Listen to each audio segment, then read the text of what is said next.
Welcome to Catskill Weiss Schwarz. In today's video, I will be discussing the current state of the English meta as of January 2026. Right now, we are in the middle of the single regional season, getting pretty close to the end. Only about a couple months left until it wraps up, and then we switch to teams regional season. So in singles regional season, for anyone who's unfamiliar, you play by yourself. You pick pretty much whatever deck you want, and you go to a regional with it. Once it gets time for teams, you have 3 people on a team, no more, no less. Each of you can only play a single series. 2 people on a team cannot play the same series.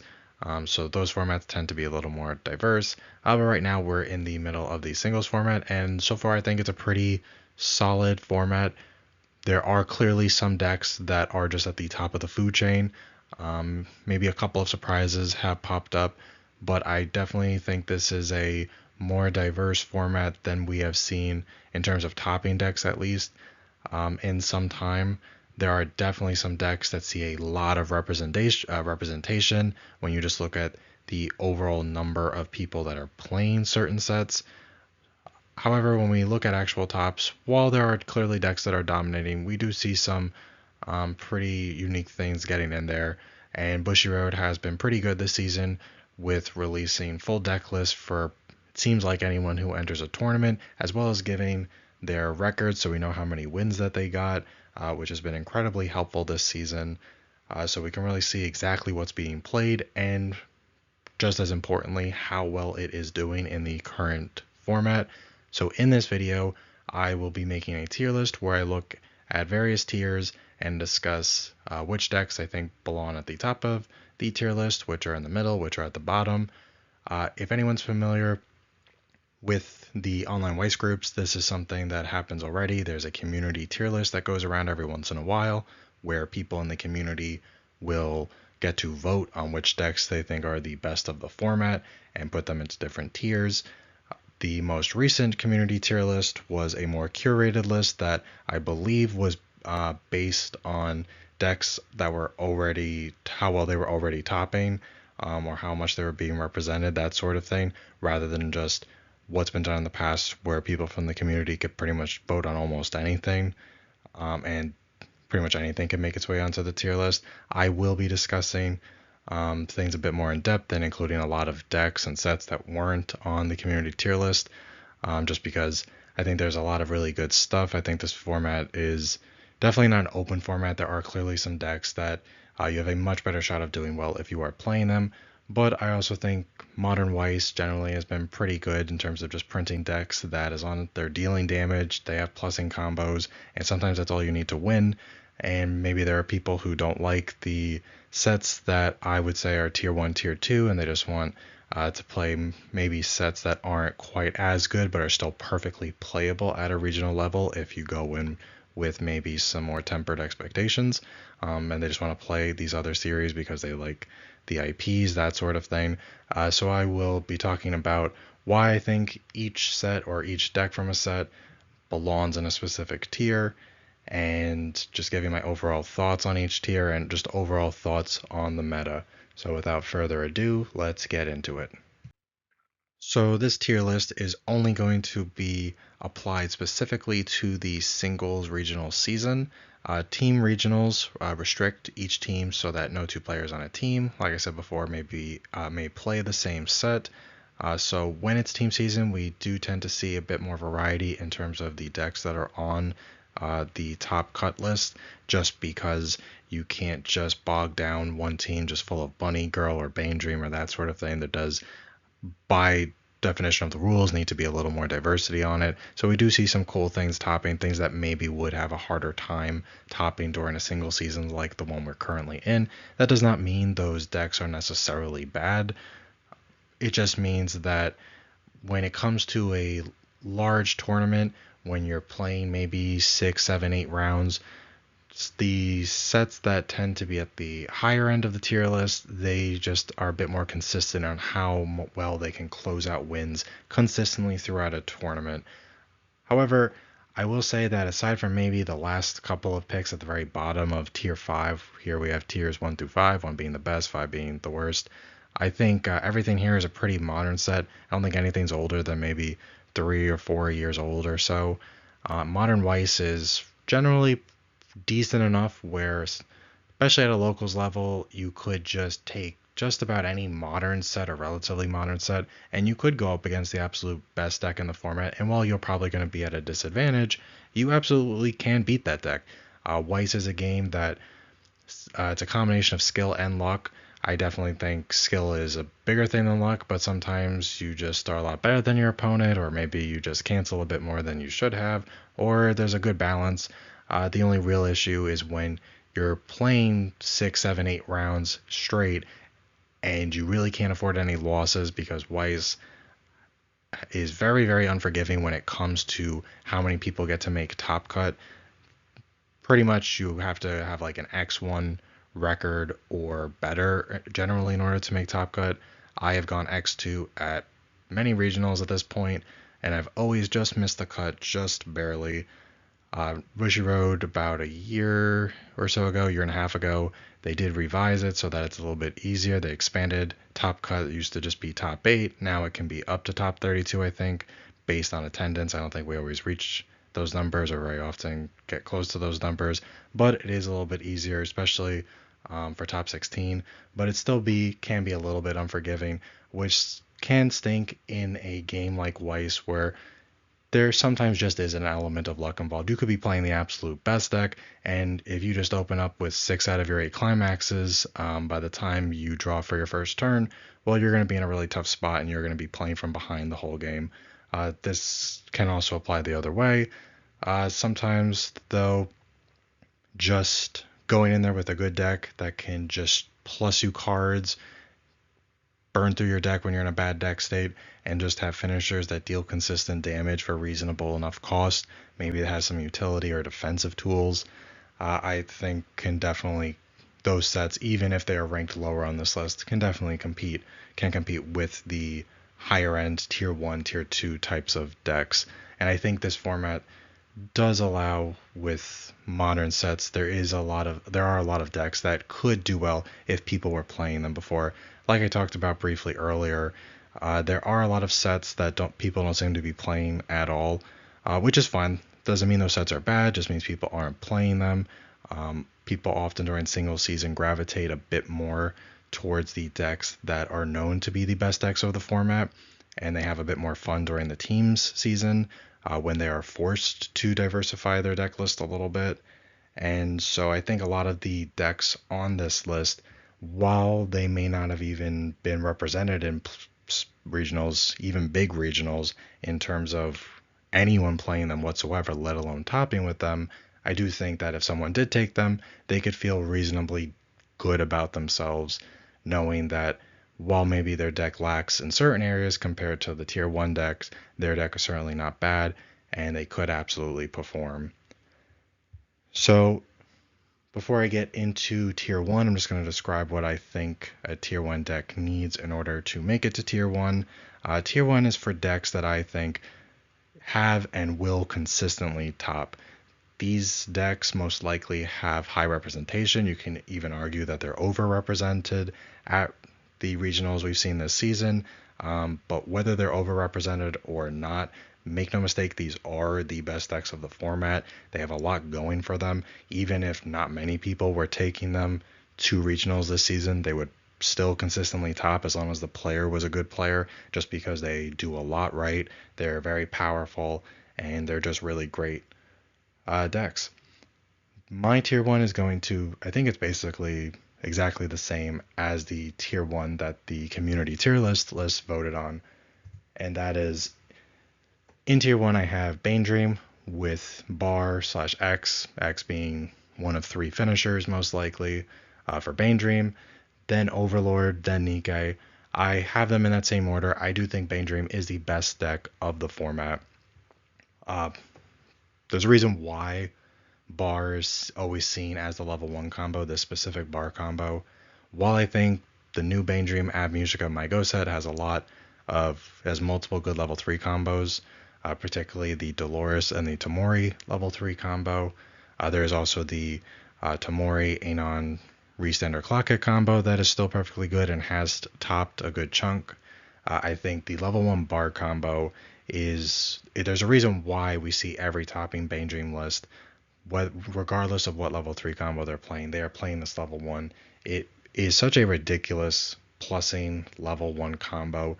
You have a changer that can change into it for free from the waiting room. There is no cost to it other than resting the changer. It even gives power. It even has an optional mill in play, which can help you get the level 1 combo into your waiting room if it's not already there. The level 1 combo is on a bar. The level 1 combo has the option to add a character to hand or put it to stock depending on your needs. It can get pretty big. Being on bar means it's really easy to loop already. Having a changer that changes so easily and so free into it on top of the bar means it's even easier to loop than it already was. You're effectively playing 8 copies of your level 1 combo. It's very, very versatile. If you are playing Bane Dream, there's again a reason why everyone is on this level 1 bar combo. It's too strong.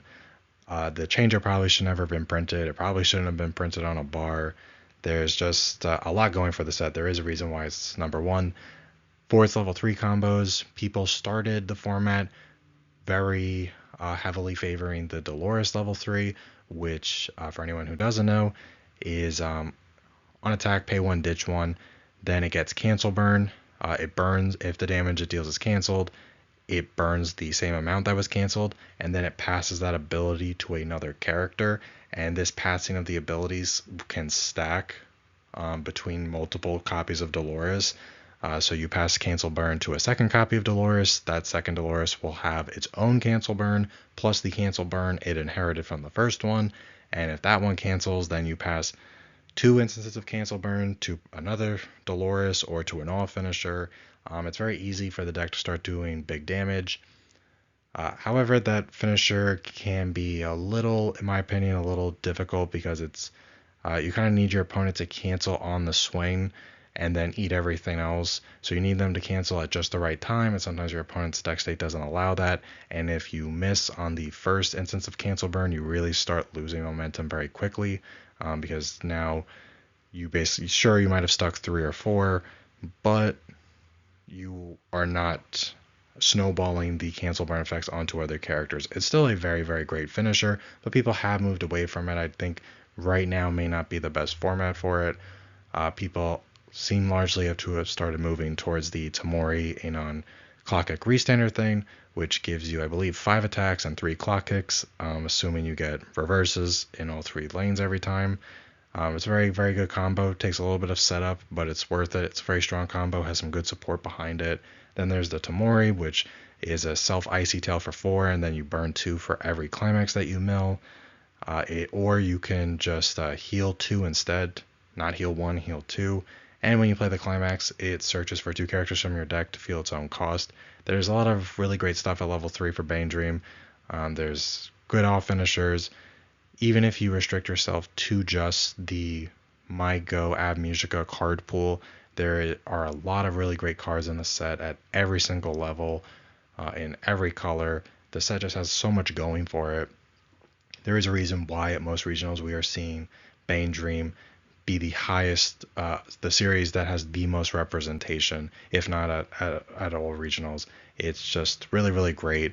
I think a lot of people that never played Bane Dream before started picking it up, at least this set, because there is just a lot of really good stuff. Plus, you are not restricted to just playing the My Go Ab Musica set. You have many, many years and many, many sets worth of Bane Dream cards you can pick from. And there is a large card pool. Some of it might have trait lock problems, a lot of it doesn't. It's just, there's a reason why this deck is the best of the format. There just really is a lot going on for it. It is a deck that inevitably is going to be hit on the ban list at some point, whether it's the very next one or the one after, who knows. But it's just too strong. People at my locals are starting to roll their eyes whenever I whip it out, which is all the time. Just a very, very solid set. Next, we have something that has, in the last couple of months, really risen through the ranks. I think it was a set that once was very, very strong, then it had some hits on the ban list, and then people stopped playing it as much, but it's seen sort of a resurgence, and that would be Overlord. Overlord has not had a new set since the last time it saw a lot of competitive play. There is an extra booster coming out in May, but Overlord sort of seems to have risen back up after certain sets like Bunny Girl maybe fell down a little bit. So it's not that it got anything new that helped reintroduce it into the top of the meta. It's more like certain sets just got hit a bit. Seven Deadly Sins also got hit at the same time as Bunny Girl. That could have been a big contributor because that was arguably the best deck of the format for a while, or at least one of the best decks of the format. So even though Overlord has nothing new going for it, and I personally think it can feel a little glass cannony at times, it has just enough going for it at level 0 and 1. It has just enough good zeros, just enough good ones to get it to level 2, which is where every Overlord player wants to be, because what you can do at level 2 with Overlord is absolutely ridiculous. The deck's been around for a long time, so most people know what it does. Most people sort of roll their eyes when they have to go against it. The level 3 Ainz is so versatile. It has a 1/1 that backs it up, that makes it do even more things, a lot more shenanigans. It can blow up boards. It's healing 1 every turn for every copy, or you could be burning. There's the the goats event that gives you potentially extra burns and helps you blow up your opponent's board, and also it lets you salvage. It just does so much. The deck really comes alive at level 2. It is a deck that is very difficult for most sets to counter, and even if it doesn't have as much representation as Nikke, which is, in my opinion, the third best deck in Tier 1, I ranked Overlord higher because Overlord is a direct counter to Nikke. Nikke relies, pretty much all topping Nikke lists for the most part are going to be Doris Standby Nikke with the Modernia level 1 and then the Biscuit level 3 combo, and they rely very heavily on having a board because they are really relying on their rest counter, and if they don't have a board then they can't use it. And Overlord's big thing is that it can just blow up its opponent's board for essentially free. But even if it didn't have such a great matchup into Nikke, it is just a really strong deck, healing multiple times. It's the Overlord level 3 combo that you can burn out at 2. It's on a bar, so it's pretty easy to loop. The 1/1 is absolutely busted. Now that we're seeing, Overlord already got hit a bit on the last ban list, or the ban list or before that, but with the resurgence that we've been seeing, I wouldn't be surprised if now is the time where Bushiroad just decides to do something about that 1/1, whether it's restricting the number of copies you could play or putting it on a choice list with the level 3 combo, which would effectively mean you can't play the level 1 anymore. It's just a really, really strong combination of 2 cards that just does so much, depending on the situation. Really hard to kill because the 1/1 makes it so that the level 3 combo can't be chosen. It is a very, very difficult deck to go up against. It may be lacking in certain tech choices that certain other sets have, like it doesn't have a stock swap or Fumio. It does have a rest counter, which is always pretty good. It's a bit of an expensive rest counter, at least when you compare it to something like Nikke, because it does require, I believe, 5 stock in order to use it, but it still has enough tools going for it. There's a really great brainstorm that works very well with the set. The deck is a menace. It is very, very frightening to go up against it. If your opponent starts snowballing with that deck and things go right, at a certain point, if you're just not even if you are sticking the damage, they're just healing it down, it can be very, very tough to deal with. And once you allow them to snowball, it can be very difficult to make a comeback.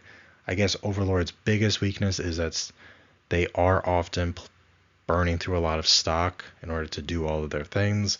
Sometimes you might just have to catch them in a bad deck state and blow them out from there. We saw in Barcelona in the finals, it was Bochi versus Overlord. Overlord player was doing really, really well, but then they just got caught in a bad deck state where they didn't really have any climaxes left, or I think he maybe had 1 left, and he had a decent sized deck. His opponent got pushed, the Bochi player got pushed to 3, and was just able to kill from 2-1. Sometimes Overlord, I have tested it on the simulator a good chunk. It can be tough when you are constantly just burning through things like hand and stock. Even if you are maintaining board, sometimes you really just need to burn through hand and stock in order to keep that board. And that is a weakness of the deck, but it has so much going for it where oftentimes it doesn't really matter. Even if I've gone up against Overlord at regionals where my opponent just ran out of hand, but they just had these unkillable giant cards, and then they're able to, as long as they keep getting to a bar, climax every turn. Not saying it's unstoppable, but it is a deck that is not fun to face. Don't think many people like facing against it, and I'd say it deserves its spot at number 2.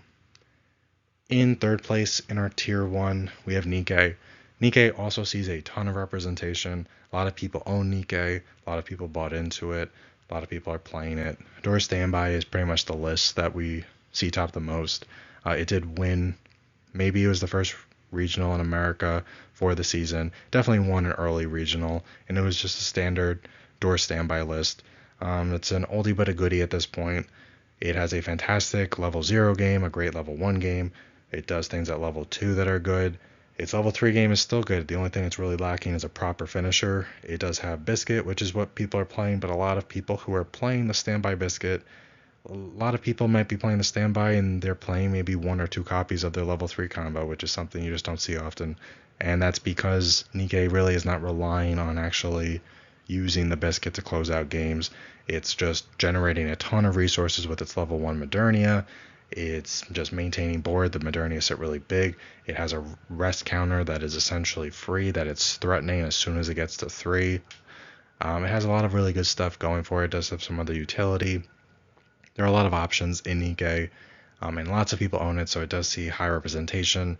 It's definitely a deck that is really good. It's been good ever since it came out, and it's a set that is sort of tough to hit because on the one hand, they probably should hit something. Maybe it would be the rest counter. I'm not sure what. On the one hand, everything about it feels like nothing feels too broken except for that rest counter, and the rest counter mostly feels broken because it really is free. Everything else about it feels like it's a hair above great. But certain things Bane Dream does better, certain things Overlord does better. There are certain decks in tier 2 and even tier 3 that do things better than Nikkei, but Nikkei does what it does very, very well, and it does have a massive card pool, and most of those cards are actually pretty good. The zeros in the set are pretty cracked, and there's just a lot of really good stuff going for it.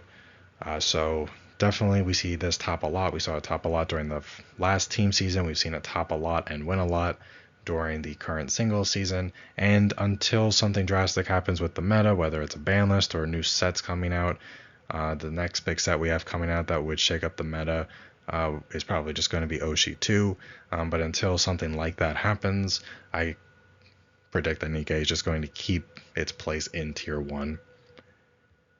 Now for tier 2 will be for decks that will top regionals consistently, but they're not going to do it in the same numbers as the decks in tier 1. Most regionals, when you look at the topping list, you're going to see a lot of Bane Dream, a lot of Nikkei, and then a good amount of Overlord. You are going to see the decks in tier 2 a lot, but it's, instead of maybe, if there's a top 32, let's say, and maybe you could say that like 12, 15 of them are Bane Dream, just for round numbers. You're not going to see that level of representation in the top cut for decks in tier 2, but you are going to see them a ton. These are really great decks, and they do perform well into the decks in tier 1. But generally, the decks in tier 2, right from the get-go, are going to face a bit of an uphill battle when they're going up against the decks in tier 1. Doesn't mean it's too steep of an uphill battle. It just means that the other decks in tier 1 just do so much, and they do it so well, that it's really tough and maybe unfair to expect a lot of other sets to be able to compete with that. So we have seen decks in the tier 2 here top a lot. We've seen them win before regionals this season. They do have a lot going for them, and it wouldn't be surprising at all that they continue to do well for the remainder of this season, and even win some regionals for the remainder of this season. So in our tier 2, I put 4 different decks here. Generally, I think this was the same as what the community tier list was. I think I just changed the order a little bit. In first in our tier 2, I have Licorice Recoil.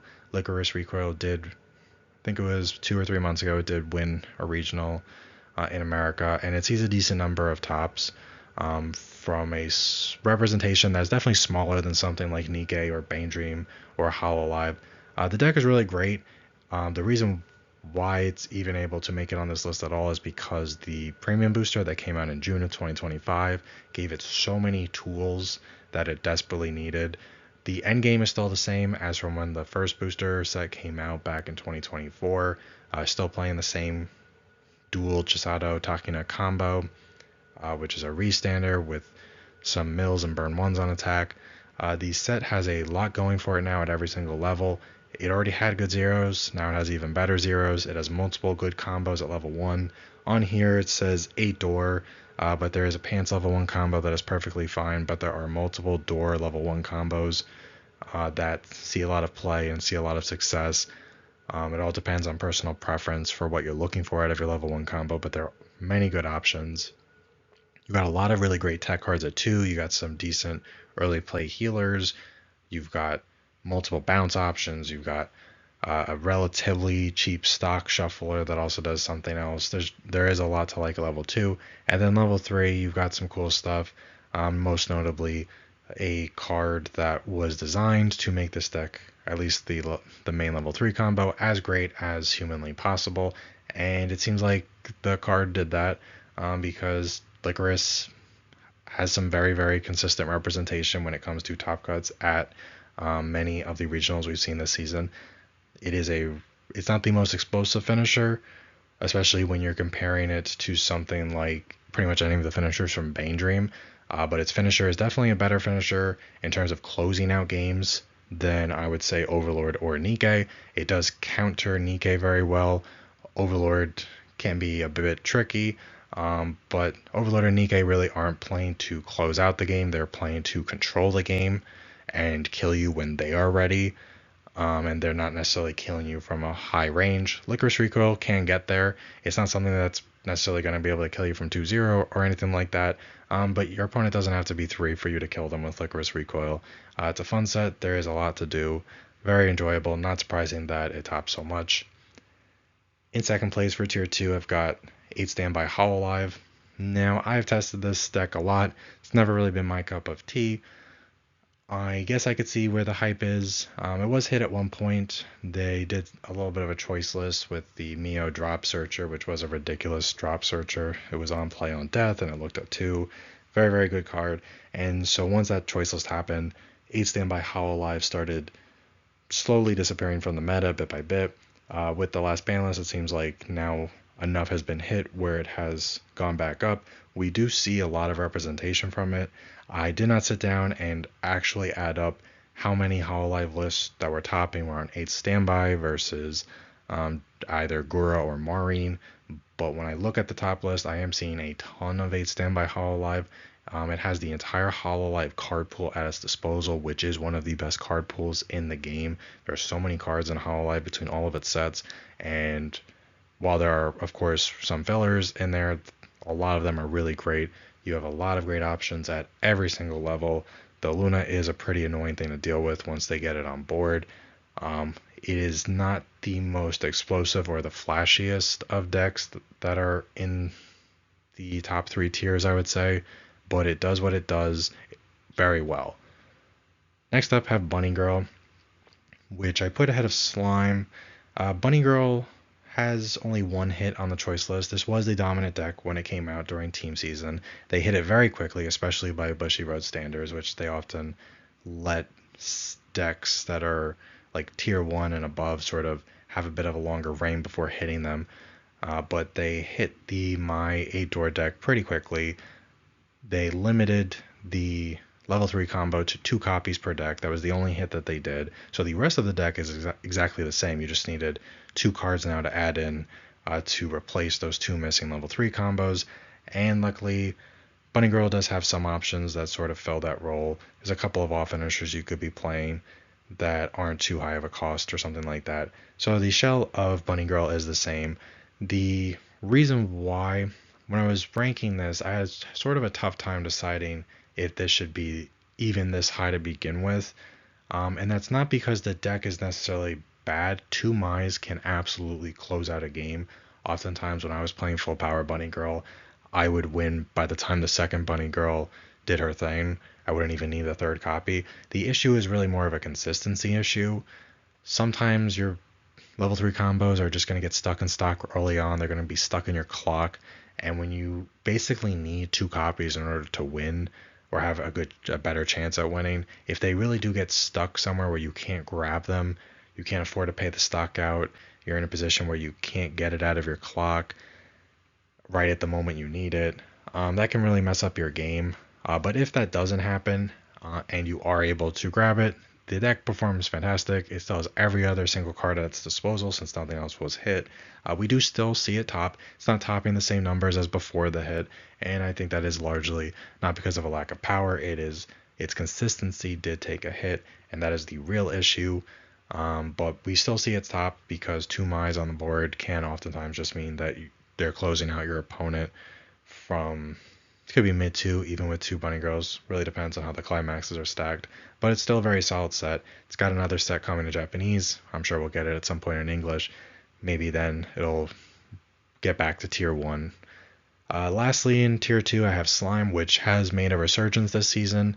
Slime is a set that got several hits over time before the last hit, which finally seems to be the nail in the coffin for at least competitive Slime. Slime still has a lot of great stuff at its disposal, and it did after its last hit, but it did seem like people were topping less and less with it, and then I think at a certain point people just started moving away from Slime.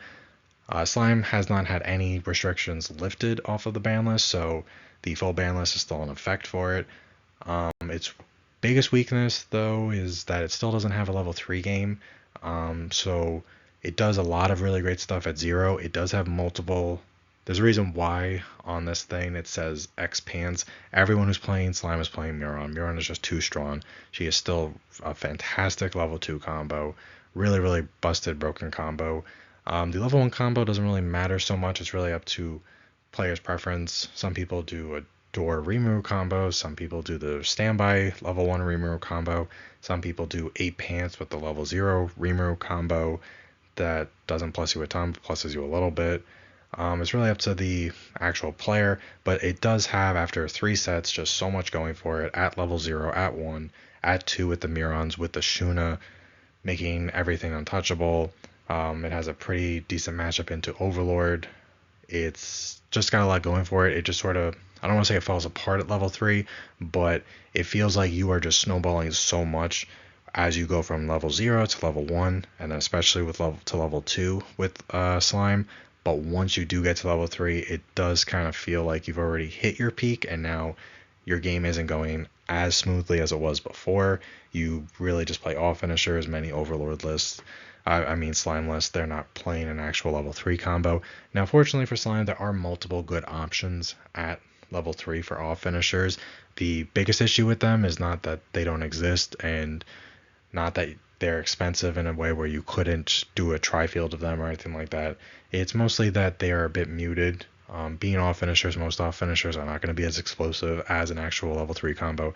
There is nothing in Slime as an off finisher that really can push damage the same way that something like Bunny Girl or Bane Dream can do, and that is its biggest weakness.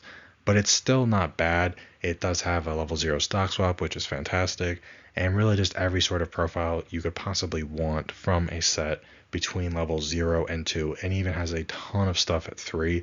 At a certain point, your deck space just gets a little tight because there are so many good options. Its biggest weakness, I think, is that it is harder for Slime to close out games, just because a lot of the time you're just fielding a couple Benny Mars and something else, and Benny Mar often is just burn 1, which isn't crazy. But overall, it is a very good deck still, and it has made a resurgence in terms of topping lists at regionals this season. I guess it was one of those sets that started doing better after the ban list we got last summer, where it couldn't compete when those decks were at the top of the format. So Slime is just something that definitely benefited from the last ban list happening. It just really kind of needs probably a set 4 at this point to give it a proper finisher that can really push some serious damage like some of the other finishers that are on this list. But until that happens, it's still a very solid pick and has been doing pretty reasonably well. Now, Tier 3 is a pretty big field, and I honestly could have added a lot more to Tier 3. I'm not covering every Weiss deck that's ever been invented in the last 4 or 5 years, or every set that's been released in the last 4 or 5 years. The video would just be way too long at that point. But Tier 3, I think, is still, there's a lot of decks that I put in Tier 3, a lot of good stuff in there, and plenty of them have topped or even won this season. We'll see something that did win this season in Tier 3, and a lot of things that have topped. However, there are going to be sets on this part, Tier 3, that maybe we haven't seen them top, but I think they have the potential to top based on Bushiroad's own data. It does seem like some of these sets people aren't even playing, or maybe one person will be playing it at a regional, but it's often just not played, period. I think the biggest issue with these sets we're going to talk about in Tier 3 is not that they are bad decks, because they certainly are not bad decks. Each deck does one or more things really, really well. The problem is that for the most part, I think none of the decks that are in Tier 3 are the best at a single thing that they do. For every great thing that they do, there's probably some other set that does it better, but a lot of them are very, very well-rounded decks for the most part, and they are definitely consistent enough to perform consistently at a regional tournament.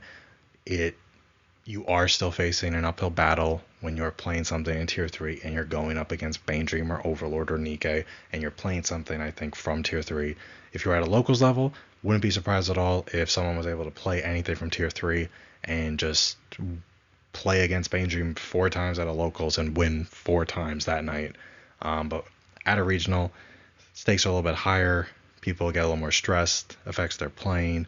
You also have to just perform well under a lot more pressure for a much longer period of time, and you really can't make any mistakes, which just further goes to show how unforgiving competitive Weiss can be, especially when sometimes bad luck does really just get you. But I do think every deck that we're going to talk about in Tier 3 is very, very solid. I think people should maybe take a second look at some of them, because some of them do things better than even the decks in Tier 1 do. They're just maybe not as well-rounded or as good at certain other things as the decks that we see in Tier 1 and Tier 2. So in my Tier 3, you can see a good number of decks here. Definitely could have added more, I think. I just didn't need this video to be 5 hours. At the top of Tier 3, and once we get past the top, which is Bocchi the Rock, the order isn't as strict. I'm not saying that this is a strict order of what's in Tier 3, more of a general at this point. But I would say Bocchi the Rock is probably the top of Tier 3. It did recently win Barcelona. It was a tough game. As I mentioned earlier, the Overlord player that he played against in the finals was out at all their climaxes, or all but one, I think, with a pretty fat deck. So Bocchi was able to kill from 2-1, which is not something Bocchi can normally do. Now, Bocchi is a very strong deck, don't get me wrong. It's just not strong in the sense that it's able to close out a game from 2-1, which let's be honest, most decks can't do outside of full power Gura or full power Mai or something like that. But Bocchi has a lot going for it. It does have some really great zeros. It has pretty much all the versions of Bocchi that you're ever going to see top or played competitively are going to be the door bar combo, with the door level 1 combo that just pluses your hand size like crazy, and you could go overhand because you got a great brainstorm in this set that lets you go overhand, and it's a salvage brainstorm, so you want to be playing it anyway, and it's a salvage level 0 brainstorm that lets you go overhand but also has a soul trigger for some reason. Bocchi also has a cheap stock shuffle. It's got a Fumio. It's got some good backups. I'd say its biggest weakness is its early plays. Now, it does have one pretty unique early play healer. That is a level 3 green card that I think it's a 2 or less climax early play condition, but you could play it for 0 stock if you sack a particular level 0, which is pretty great on an early play healer to be able to do it for free. You know, just sacrifice a level 0 character, and you still get the heal, and that's pretty nice. But outside of that, its early play game is a tad weak, which might be a weakness of it, and it's not doing a ton at level 2 outside of maybe playing that early play healer. That might be a weakness of it, but it's got some really cool things at 3, great stuff at 0, good stuff at 1. The level 3 combo is basically just Maureen, but you could maybe argue it's better Maureen because you pay the cost at end of attack, which means that Maureen is a combo that was already super efficient. Now you don't even need any stock to go into your attack phase. Since you're paying it at the end of attack, you're generating the stock you need to do it. Maureen is a solid combo. Being so efficient with your resources means that you can spend them more liberally throughout the course of the game, which is something that certain other sets are not able to do, so it does do that very well. It may not generate more resources outside of hand. Definitely doesn't generate stock as well as something like Bane Dream or Nikke, but it can generate excess hand pretty well. And then because its level 3 combo is so efficient at being able to just go into your finisher turn with 0 stock, and you don't even need that much stock to actually triple it anyway. Makes it a very efficient deck, and there's a lot going for it. Next, have 2 Ruby decks. Doesn't really matter which order these 2 are in. You could either be doing Choice Standby or 8 Standby. The 8 Standby is a more traditional standby build. You have to plus in ways that aren't necessarily adding cards to hand off of a level 1 combo, where the Choice Standby is more of a standard level 1 plussing combo. Ruby, I think, is super underrated. Ruby has a ton going for it. Set 1 had a lot in it going for it at the time. It was just missing some stuff that we got in the premium booster. I think people are sleeping on Ruby a little bit. It is really great into Nikke because you are clock kicking without needing to attack. You're clock kicking during your climax phase in 2 lanes, and then you're able to add soul to your 3rd lane. You can do that up to twice if you do the full combo, which means you could do side attacks really well so that Nikke can't even use the res counter now as a plus soul counter. It's got a stock swap, but outside of Choice Standby and 8 Standby, there's also Doors Standby. You're pretty much only ever going to see Standby, the level 3 Standby combo, perform well at a regional. The other combos in Boji in Ruby might be fine, but they're nothing spectacular. However, I think the level 3 Standby that we do see top and is the one that definitely sees the most play. There's a reason for it. It is a really versatile combo, giving you a good combination of clock kicks and burns, and then still getting you some swings, and you have a lot of good stuff backing it up. Multiple early play heal options. The stock swap that I mentioned, which is also an off finisher Icy Tail that you can use in your main phase, which is really powerful. Fantastic level 0 lineup. The level 0s are super stacked. They were already very good before the premium booster. The premium booster made the 0s even better. But good stuff at 1. There are things you could do at 2, especially in 8 Standby. There's some fun things you could do at 2 if you want to do a 3 Standby climax lineup. There is a other level 3 Standby that you could just throw 1 copy of that can really help decompress your opponent, help you stick some damage at level 2, and then you could still do your full normal Standby combo at level 3. Really great set with a lot of really great options. I think the biggest thing hurting it right now, it doesn't do well into Slime. As someone who has played Ruby a ton, Slime is a tough matchup, but Slime also does see less play than it used to, so maybe it's not that bad. It's good against it's not great, I guess, against Overlord. That is a weakness, but to be fair, a lot of sets have a problem going into Overlord. At the end of the day, you can just stick some damage, that's enough. Has some weaknesses, but overall it's a very, very solid list. I think it's it could just be my bias talking because I do love the deck and the show a lot, but I think it's a very underrated pick, but definitely something you could take to a regional, and I don't think you would feel bad about it. Next up, we have some quintessential quintuplets list. To be honest, you could probably throw Yotsuba after Miku there.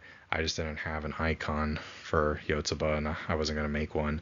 I do think, in general, while most of the tier 3 lists are not, the order doesn't really matter so much, I do think the quints are pretty much in the proper order. I think Itsuki may not necessarily... Itsuki has a lot going for it, don't get me wrong. It may not have as much going for it as the Ichika deck and maybe the Nino deck, but it still has a lot going for it, and it makes up for what it's lacking with an absolutely explosive finisher. Its finisher is a Burn 3 and a Mocha 2. It's a very consistent deck, can generate a lot of hand. It does need a lot of hand to do its level 3, but after we got the movie set, it just had everything it needed to further its end game.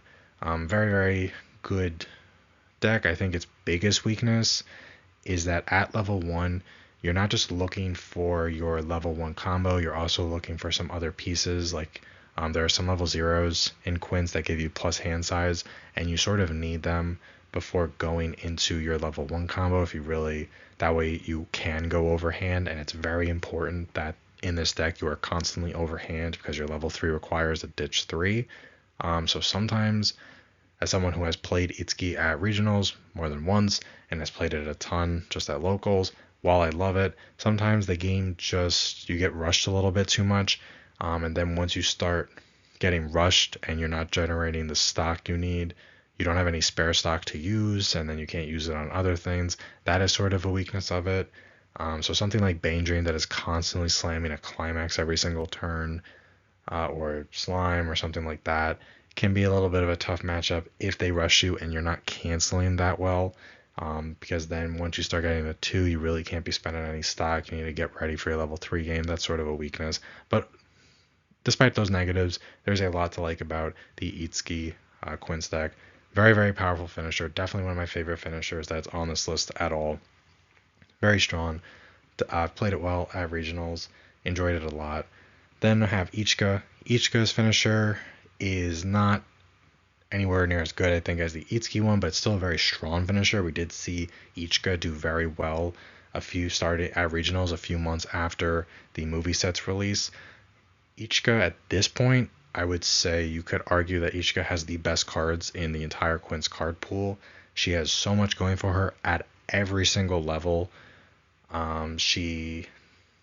Those 2 choices there are probably more like 3 choices, because most Ichika decks, if you really want to maximize it, are doing a 3 climax split lineup. There is a fantastic early play choice combo that replenishes resources, thins out your deck, while also being a fantastic defensive counter, because when your opponent attacks into it, you can pay a stock, look at the top 2 cards of your deck, you can either dump them or leave them. And you're playing a choice, so the stock isn't going to matter as much, and your finisher requires no stock. It only requires a discard of 1. So it's a really, really solid deck. I think its biggest weakness right now is a weakness that all the Quints decks have, and that it has no decompression tools. There is no stock swap, there's no Fumio in all of Quints, even after 4 sets, 3 sets and a premium booster. So that is a weakness, which can be a problem for Ichika specifically, because her level 3 finisher combo, it is a cancel, shuffle back, burn. And oftentimes when I played against it, or when I have played it, my opponent will be at just the right deck state where they aren't going to leave me a waiting room on like the first one maybe, so I have nothing to shuffle back, so I can't really decompress them. If they have a waiting room, that's fantastic. Then it's really, really great. You still need them to cancel, which can be a problem. You're not pushing additional damage unless they cancel, and sometimes they will just eat that first 3. And once if they don't cancel in a lane, it does sort of slow you down the rest of that turn. But still a very powerful combo. I don't mean to make it sound like it's not. It does just require your opponent being in a certain deck state, and you're not able to really manipulate that deck state with Ichika whatsoever because of the lack of tools that help you do that. Still a lot going for it. Still very strong, especially if you are someone who's tested Ichika a lot and knows what you're doing. There is a lot that a pro Ichika player can do that would surprise people who aren't as familiar with the set. Just a solid pick overall. It does lose pretty heavily, again, like a lot of decks do, to Overlord, especially because you're trying to set up these early play level 3 combos that build you resources, ideally over more than 1 turn. And if Overlord just blows up your board, well, that really stinks. Moving on to Nino. Nino got a pretty big hit after the release of the premium booster last winter. Got a hit a while later. Personally, I think the hit that I got was a bit too much. They added 3 Nino specific cards to the choice list. Basically, you're forced to choose between one of 2 good zeros and your level 3 combo. If you play the level 3 combo, you're missing out on a powerful level 0. If you play one of the level zeros that's on the choice list, you're missing out on an actual finisher combo, and you just sort of have to rely on some not that great all finishers, or just by pushing big two-soul damage throughout the entire game. I think Nino also has a fantastic card pool. I think she definitely would have been ranked higher if that choice list that we got over the summer did not exist. She was definitely something that was more of a tier 1, tier 2 type of thing at the time, despite the fact that her main level 3 combo is just burn 3 at end of attack. She just does a lot at level 0, 1, 2, and 3. And she had a relatively fair level 3 combo, but the rest of the deck was very strong. Now it's still, because of the choice list, it still has a lot of those tools available, but it is missing some of those tools, and that does put it in a weird spot. I tried making it work a lot. It's not impossible, but it definitely feels a lot tougher than it used to. Sometimes the games can just go your way. I think now you need a bit more luck than you used to need with Nino, where you kind of just need to be seeing things get to your waiting room just naturally, and sometimes the game just doesn't work that way. You could argue that maybe Miku is better than Nino at this point. I wouldn't really argue against that. Still a fine deck, and it's still something that can do well. It probably, if you go to a regional with this, with Nino, the big thing is that you're planning on just winning the early game by just pushing big at least two soul every time, and then your opponent's going to be crashing, and then hopefully you're swinging direct with your 2 souls and swinging for 3 damage. And if you just do that enough times early against any set that's not Overlord, which can heal a ton early, or Bane Dream, or even Ayakashi, which can heal a lot at level 2, that can make up for the lack of a proper endgame at this point, or make up for the lack of the utility you have to give up to have some sort of endgame. Definitely not a bad deck. Definitely something that can play well into most of the things on this list. Its problems is that, sort of similar to Slime, it does really well between levels 0 and 2, but because of the choice list, you have to make some sacrifices, which could affect your level 0 game a little bit, or it can mean you're basically giving up your level 3 game, and either way it's not particularly great, but it's still solid enough. Then I put the Miku deck. Miku is my favorite. For some reason, the deck just doesn't like me that much. I can't really make it work that well, but Miku, now with 4 sets, 3 main sets and a premium booster, she has such a massive card pool of cards that, and a lot of them are actually really great. She has a lot of good options at every level. With 8 Pants Miku, her biggest weakness is probably the fact that she only has one good level 3 combo, and even that combo is just burn 1 twice if your opponent mills a climax off of her Icy Tail, which isn't too exciting, but the rest of the deck does very well. This, like many other things, has a very difficult time against Overlord for sure, because Overlord will be blowing up the field, but Overlord is sort of a natural counter to almost everything, or to a lot of things at least. It's a very consistent deck, so you're making, even though your finisher is at best burn 1 twice, which isn't too explosive, you are constantly playing a climax. You do that very consistently. You are maintaining your hand very consistently, and there just are a lot of great cards for Miku to have that really, I think, help make it still relevant even now. I think it's a little tough when it's going up against something like Bane Dream, which Miku has a great card pool, but Bane Dream just has like almost an S tier, you could argue, card pool. It has so much going for it at this point because of the newest set that it's really sort of unfair to try to compare anything to it. But it still has a lot of great stuff going for it. I again have not looked at the exact numbers and added them up. I wouldn't be surprised if Miku was the Quince deck that has topped the most this regional season, and I wouldn't be surprised if it went back to being the one that tops the most. It has a proper level 3. It's very consistent. It doesn't need hand for its finisher. It doesn't need that much stock, and it has a lot of good stuff going for it. Next, I have 8-bar Azure Lane. Azure Lane is something that we got set 2 in October of 2025, and we immediately started seeing it have an enormous amount of representation, which is something we've seen with other sets that were very popular, like Bane Dream and like Nikkei and Bunny Girl. The difference with those sets and Azure Lane set 2 is, to be honest, we did not really see that massive representation. I think at like Texas, Azure Lane 2 represented like 30% of the decks that were just being played in the tournament, or more than that. It was some insanely high number. But Azure seems to have had a problem with turning that representation into actual tops. Going into this season, going into this release of Azure Lane Volume 2, a lot of people were expecting the Enterprise combo to do a lot. We see the Enterprise further down. We'll talk about that in a bit. But there were also other variations of Azure that people are excited for, like the Unicorn that we'll talk about in a bit, and the 8-bar list that we're talking about now. Most of the 8-bar lists that I think are worth playing are really just going to play Shinano at level 3, which was from set 1. However, you have a much better level 1 game now than you used to. If you want to play 8-bar Azure, there is a new level 1 combo that actually has 2 cards that work on it. It's a fantastic combo that really helps you either make a big comeback if you're a bleeding hand, or just helps you maintain your hand and you're on a bar, so you're slamming a bar every turn. It is a very consistent deck.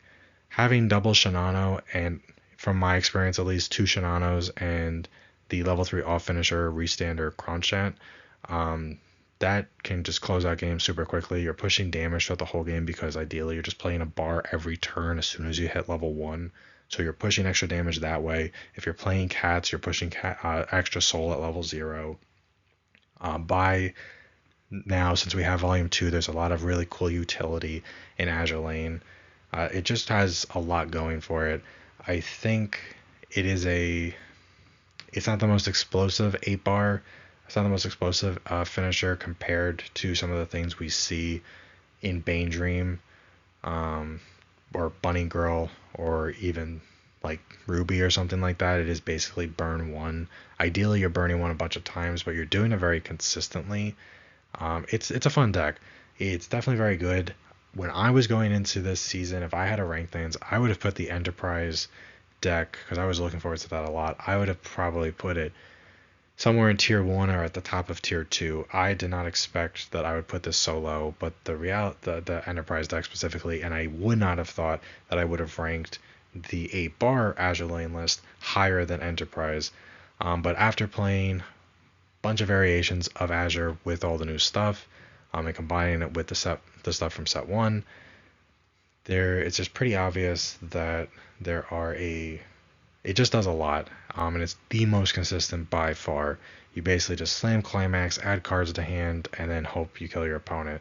It has a lot of good stuff going for it, and I think that consistency helps make up for the lack of explosiveness, because it definitely is less explosive than the Enterprise, but the game for Azure with 8-bar feels a lot better right from the get-go, whereas Enterprise doesn't really feel too good until you get to level 3, unless you're really high rolling. Next, have Hololive with specifically the Gura top end, Choice Pants, playing the Kali at level 1. Another oldie but a goodie. This was something that came out, Hololive Volume 2, around the same time as Overlord came out, relatively, and they were both doing really well at the same time. This was, I think, 2023. Gura is on the list. You're restricted to 2 copies. This is very similar to where I think the big issue with Gura is that 2 copies is really all you need to kill your opponent. Oftentimes, even at full power, you wouldn't have necessarily the resources to do more than 2 Gura anyway, but if you built your deck right, it is such a strong finisher. Gura is a finisher where 2 Gura can definitely kill you consistently from mid 2, and is not surprising if someone tells you that they killed someone from lower 2 with even just 2 Gura. It's a very, very ridiculous combo. It can deal up to 5 instances of damage between its effect, which is burn 2, and then has a chance to burn 1 twice, up to twice, and then its actual swing, and it's swinging for at least 3. You're playing a million soul triggers, so it's probably swinging for 4. So if you build your deck right and you high roll, Gura is basically burn 2, burn 1, swing for 4, burn 2, burn 1, swing for 4. It's a lot of instances of damage. You can throw in all finishers to make up the third lane that don't cost stock or hand. The issue is, despite the fact that it's a very strong finisher, the level 1 combo is very good, and it has access to the massive Hololive card pool, which should not be underestimated because it is an insanely good card pool. It's the having 2 copies of the Gura is a huge hindrance to the consistency of the deck. Gura does require a lot of stock to use it, so you can't, even if you're playing choice pants, you can't be as liberal with your stock. So if something gets buried, if one of your Guras gets buried into your stock very early, you can be in a tough position. And as of right now, I don't think there's a card that lets you search in Hololive that lets you search your stock for a character. Same thing if it gets stuck in your clock and you're in a weird place where you can't level up and get it out, and it can be tough. If you get both copies of the Gura and you're using them, good chance that you're winning that game, but having only the 2 copies does drastically hit your consistency, and that is the biggest reason why this is not ranked higher, because Gura still is a ridiculous finisher. Next up, have something that may surprise some people, having it ranked this highly, but I have Gun-Gale online. This is the spinoff for SAO. It got an extra booster back in September of 2025. I think it's an underrated set. Extra boosters aren't really the best. I don't think many people like them. It is a solid set though. I think it's largely its own set, despite the fact that there is a set 1, which was a main booster, but that set came out years ago now. Most of its cards are pretty dated. You can use some of the things, particularly at level 0, I think is where the first set will have the most crossover with the extra booster, but you're pretty much playing the new level 1 bar combo and the level 3 door combo for the set. The set can build if you high roll, you can build resources like stock very, very quickly. You can loop your level 1 combo because it's on a bar. It's a bar that's a 1/0 with a soul trigger and has a chance to generate you some extra stock. And the level 3 combo can deal up to 3 instances of damage, depending on if you can get a reverse and if you have enough stock at Encore Step to pay for its other instance of burn. So because your level 1 combo can generate you so much stock, you can realistically triple this unless you really get rushed in the game and you just need a reverse to burn 1. But then at Encore Step, if your opponent doesn't have a board or everything on their board's reversed, you can pay 2, ditch 1 in order to burn 2. It's a lot of instances of burn, but the deck sets it up pretty easily where you can feasibly do it. It's not crazy to triple it. It's very, very easy to at least double it. It's a solid deck that has just enough in the extra booster that I think makes it so that it can rank this highly. It also has a stock swap, which is very powerful. A lot of the newer things cannot say that. It's a set that is, I don't want to say it's a one-trick pony, but pretty much any other combo, even from the new extra booster, is very, very standard. I think if you're playing Gun-Gale, it's because you're playing the bar door combo, because that combination of cards is just really, really good. It's definitely a solid thing. If you know how to play against it, you probably won't have too much of a hard time. Once you know, you just have to deny your opponent reverses, because once you learn that you just have to deny their level 3 reverses and you start crashing right before they get to level 3, then the Gun-Gale combo basically becomes the world's most expensive burn 2, which really stinks. But luckily, nobody bought Gun-Gale. Seems like nobody really cared about the set, so my guess is a lot of people just won't know what it does. So if you take just to a regional, once you start getting to Top Cut, people are probably more likely to know what it does, or at the very least they will read the cards if they don't know what they already do, and then they will learn to play around it. But before that point, a lot of people in a regional just aren't going to know. I think it's a safe bet, at least, to say that a lot of people at a regional won't know what it does, and you could do pretty well with this. It's definitely a very, very good level 3 combo.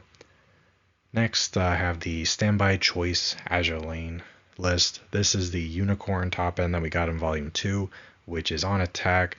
You can mill 2 for every, and then if there's a soul trigger, burn 1. So except the one in the middle lane, it mills 3. So if you hit on every single one, you'd be burning 1 7 times. It is a chance to whiff, but in Choice there is a new 1/0 that gives all your choice triggers a soul icon. You're playing standby most of the time with the Unicorn.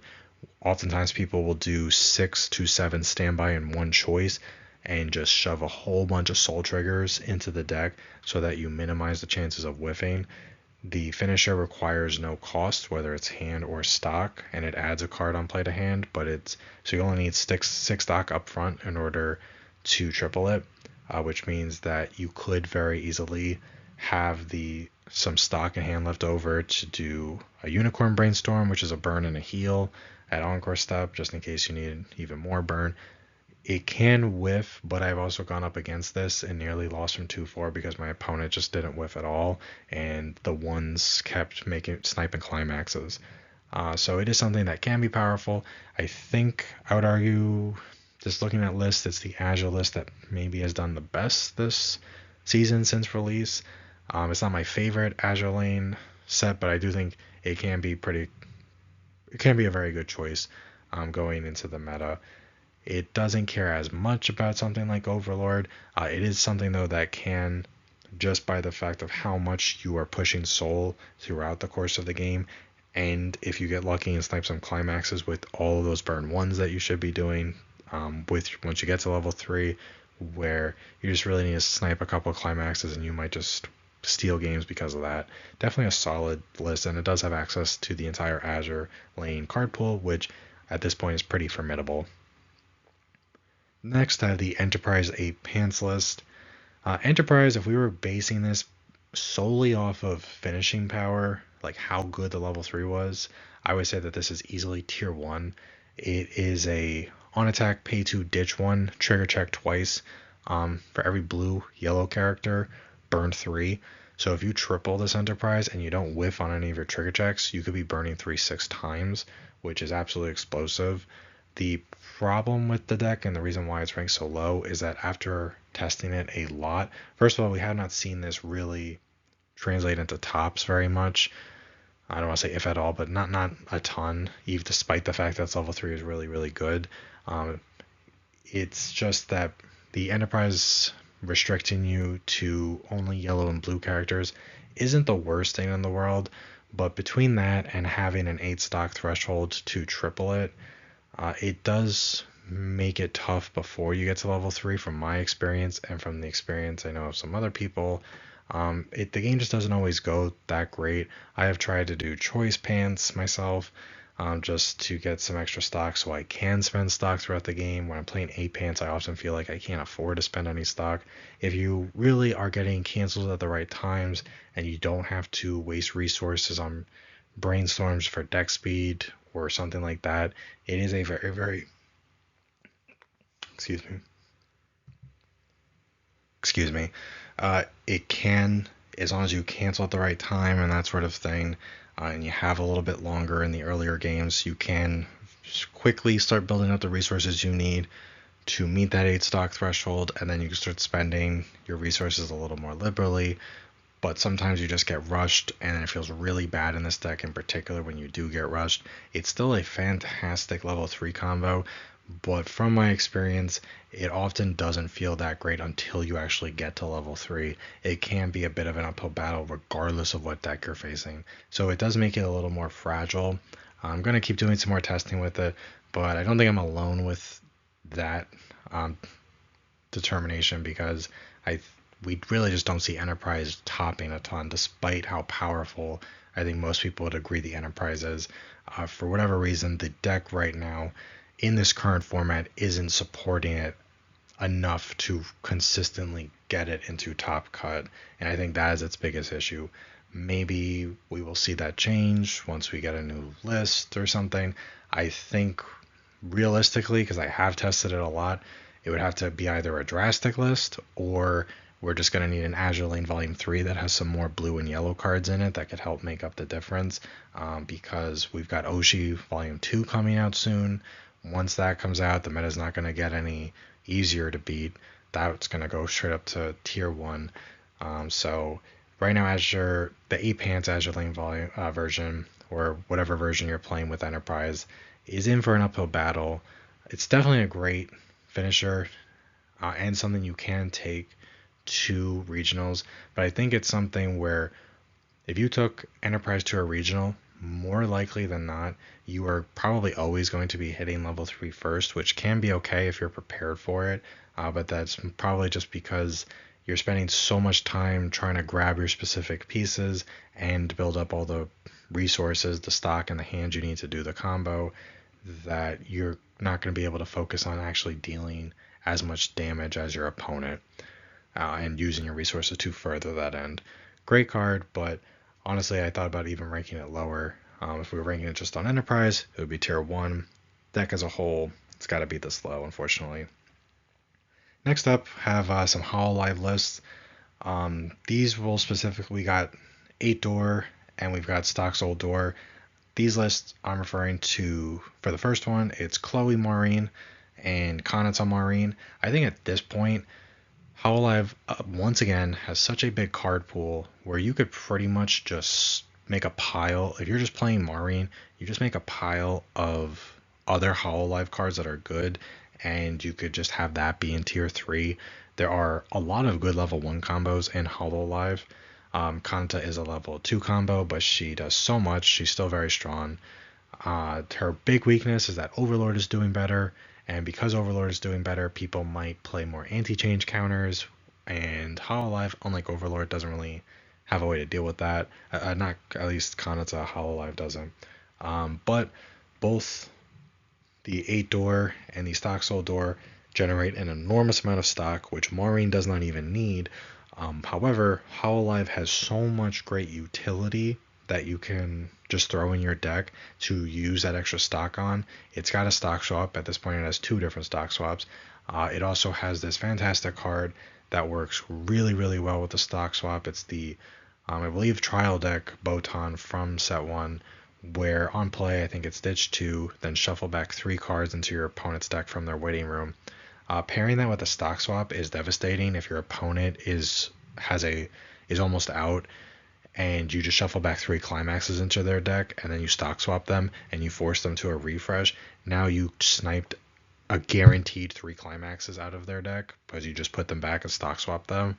And they're going back in with clean damage, at least 3 less climaxes. And Maureen is such a cheap and efficient finisher, and both Kanata and Chloe generate so much extra stock for you that it's not unfeasible to do triple Maureen and do stock swap Botan combo. At the very least, if you have to sacrifice one of the Maureens in order to do the rest of it, it's still fine.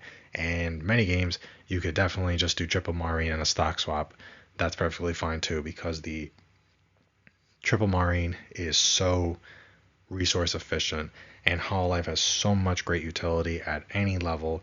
You can make a deck of just zeros from Hololive, and you would still not have enough deck space to fit all the good zeros that Hololive has. It just has a really great card pool. It's got some really great removal cards. It's got a rest counter that might be an expensive rest counter, but luckily Kanata generates you a lot of hand. But pretty much whether it's Kanata Maureen or Chloe Maureen, you could do Korone Maureen, you could do Mume Maureen. Maureen, just because of the Hololive card pool and how good Maureen is, you could really just do any competent plussing level 1 combo with the Maureen and do well. I think we have seen the Watame level 1 do pretty well when it's paired with Maureen this season. It may not be dominating the meta like Maureen once was, but it still does decent, and it's still a good solid choice to play. The only thing that's really bad about it, and it's why it's ranked so low, is that Maureen is incredibly efficient. It's just not explosive. There are going to be games where even if you have the resources to do things like the stock swap or the Botan combined with the stock swap, your opponent's just going to be in a certain deck state and a certain state with their resources where you don't want to do that. It's just not worth it, or it just doesn't allow for it, or you just be wasting resources to do it. And if that happens, you're basically just burning 2 off of triple Maureen, which is still fine because you can still throw in some early play healers, and you could throw in bouncers or D-levelers or whatever. Hololive has so many options. Try to save your resources so you can do the rest counter, that sort of thing. Definitely not bad by any means, and I think it just lacks the explosiveness that Bane Dream has, that a lot of the other finishers on the list has, and that is its big weakness. In last for tier 3, I'm actually putting Ayakashi Triangle, specifically the 8 pants version. Ayakashi Triangle actually has a very interesting, I was going to say fun, but that's probably not the right word, very interesting matchup into Overlord. Both Overlord and Ayakashi both have this thing where they want to bring out these big characters at level 2 and then heal a lot at level 2. Both of them do that. Ayakashi at first is able to heal more than Overlord can. Overlord can heal more consistently as the game goes on, though. It becomes, and still do things like burn you, which Ayakashi either has to start healing or burning at a certain point. You have to choose. Ayakashi, though, the Suzus that come out at level 2 and heal you a bunch, they actually cannot be chosen by effects, which means that your opponent, if you're playing against Overlord, they're not able to blow up your board, or at least not your level 3 Suzus, with the Eins, which is pretty interesting. There was a match in Barcelona where it was between Overlord and Ayakashi, and it was a very interesting match to watch, especially seeing how those two decks interacted with each other and how Ayakashi may not have been able to do certain things that Overlord could, but it was a very good counter. It's probably one of the only direct counters in the meta. Now that it does have weaknesses, in Ayakashi, your big Suzus, they become level 0, which means Overlord can side them without soul penalty, and now they don't have to worry about anti-change backups or anything like that. So it can be tough, but it's a very interesting matchup. But even if we're not talking about the Overlord matchup specifically, healing a lot is very, very strong when you're doing it at 2. And Ayakashi can, theoretically, if you can triple it, you can heal from 2-6 to 2-0 in a single turn if you triple the Suzu level 3 early play combo, which is very strong. After that, maybe you're just doing burn 1s or just heal 1s every turn, but it does sit reasonably big. You can use backups with it if your opponent doesn't side attack, if they do try to kill it. And it does, the deck is surprisingly good. Ayakashi has a lot of really good level 0s. I think the level 1 Suzu combo is just fine, but you're mostly playing it for the pants trigger, because 8 pants with this deck, being able to loop your level 3 combo every single turn, just like with Overlord, it's very, very critical to the success of the deck. There is an off finisher you can throw in there. The set does have a Fumio, but sometimes if you can just heal that much, even if your deck is nowhere near as explosive as certain other decks, sometimes that is just enough. Not every level 3 combo heals. Not every level 3 combo that's on these lists can heal consistently. Bane Dream is probably the third best healer, I would guess, in the current meta, because they have a ridiculous early play stock healer that is very, very powerful. But Ayakashi can heal a lot, and sometimes that's all you need. I think we've seen a couple of Ayakashi lists do well. It is something that is a lot better now, because 7 Deadly Sins, in case anyone's noticed, I do not have 7 Deadly Sins ranked in tier 3 and above, whereas not that long ago it was tier 1 for sure, arguably the best deck of the format, if not the best deck, probably one of 2 or 3 best decks of the format. I would say 7 Deadly Sins was a big reason why, since release, Ayakashi, this version, has struggled a bit, because they have a very natural counter to Ayakashi. But now the fact that a lot of decks in Modern Weiss are not playing any sort of level 0 bombs. Bochi has a 1-of that is a level 0 bomb, but that's really it. Most sets aren't playing them, and 7 Deadly Sins doesn't really see that much play anymore. So Ayakashi, I think, because of that hit to 7 Deadly Sins that really put it in the ground, I think it helps elevate Ayakashi, and it's a very interesting choice. It is a very fun deck. I've been testing it more recently, and I do enjoy it. So you're trading explosive finisher power for just healing a whole bunch and hoping that's enough. And when you're pushing big soul every turn on these big bodies and healing a lot, sometimes it is enough. Now that will be it for tier 3. There are other decks that I could have thrown into tier 3, I think. I did at one point start just browsing every set that was released since 2021, and there were more things I think I could have thrown in here, but it's already comprehensive enough. And I think this is a good general idea for, even if it doesn't include every deck that might be able to fit into tier 3, it gives the viewer a good idea of the sorts of decks that fit into tier 3 and above. and lets them know if they're thinking about going to a regional with a certain deck that's not listed here or in tier 4 or 5. They can maybe sort of compare it to the decks that are in tier 3 and see how it stacks up against those, just in terms of card quality. A big thing is really just if your deck is very consistent and has good zeros and can triple its finisher at a reasonable cost and has maybe even just modest utility, it's not crazy to think that you could be lower tier 3 here. There is a lot of stuff that's come out in the last few years that people may not play at regionals, but you see at a lot of local levels where it's more casual, a bit more diversity with decks that could easily go into tier 3. Now for tier 4 are decks that, in my opinion, are still good decks, but they have more holding them back than pretty much anything you're going to see in tier 3 and above. Doesn't mean they cannot win. Some of them, despite the fact that they do have certain things holding them back, some of them might have just how Enterprise is held as a tier 1 finisher, in my opinion, that's held back by a deck that doesn't support it that well. Relegating it to tier 3. There are finishers in tier 4 that I think are easily tier 1 finishers. The problem is that other aspects of the deck do not support them, and while you can make the argument that every deck in the tier 3 that we talked about has a certain weakness or two, the decks in tier 4 tend to have more than one weakness, and that is sort of why I push them down to tier 4.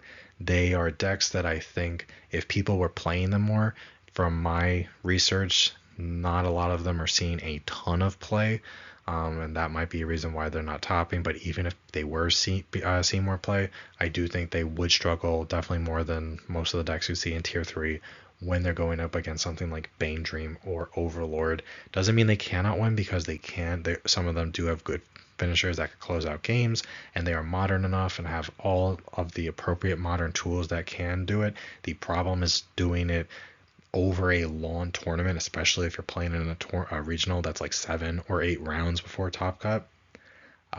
These decks might struggle to do that when your margin of error at these regionals is probably a single loss. Unless it's top 32, then maybe you could get in with an X2 record. But short of that, a single loss, that could be a little tough. However, they are good enough where I could believe that if someone took them to a regional and I knew they were a good player, and they told me, yeah, I took this tier 4 deck and I stayed in it was 8 rounds, let's say, and I stayed in the entire thing to the end and I was 5-3, I could totally believe them, because these decks all do have certain things going for them that definitely help prevent them from being bad decks, because none of them are bad decks per se. The order for this, again, just like with tier 3, it doesn't matter so much. They're in a pretty loose order, but this is not, aside from maybe Persona, which probably deserves the last slot in tier 4, the order is a little loose here. I'm going to discuss them in the order that they're presented on screen, but don't think that this is necessarily my definitive order for where they should be. To start off, got the Nikkei deck with the Dorothy top end. The Dorothy top end is very consistent. Its problem is it's not explosive. It is solid though. Its effect is when you play the climax, you can pay 1. If you do, soul triggers in all of your zones gain shot trigger, and it also gains the ability that when you attack, you can top check 2. So basically what this means is that if you use the effect and then you attack with the Dorothy and you trigger a soul trigger, if your opponent cancels, that soul trigger now has shot, so you would burn 1.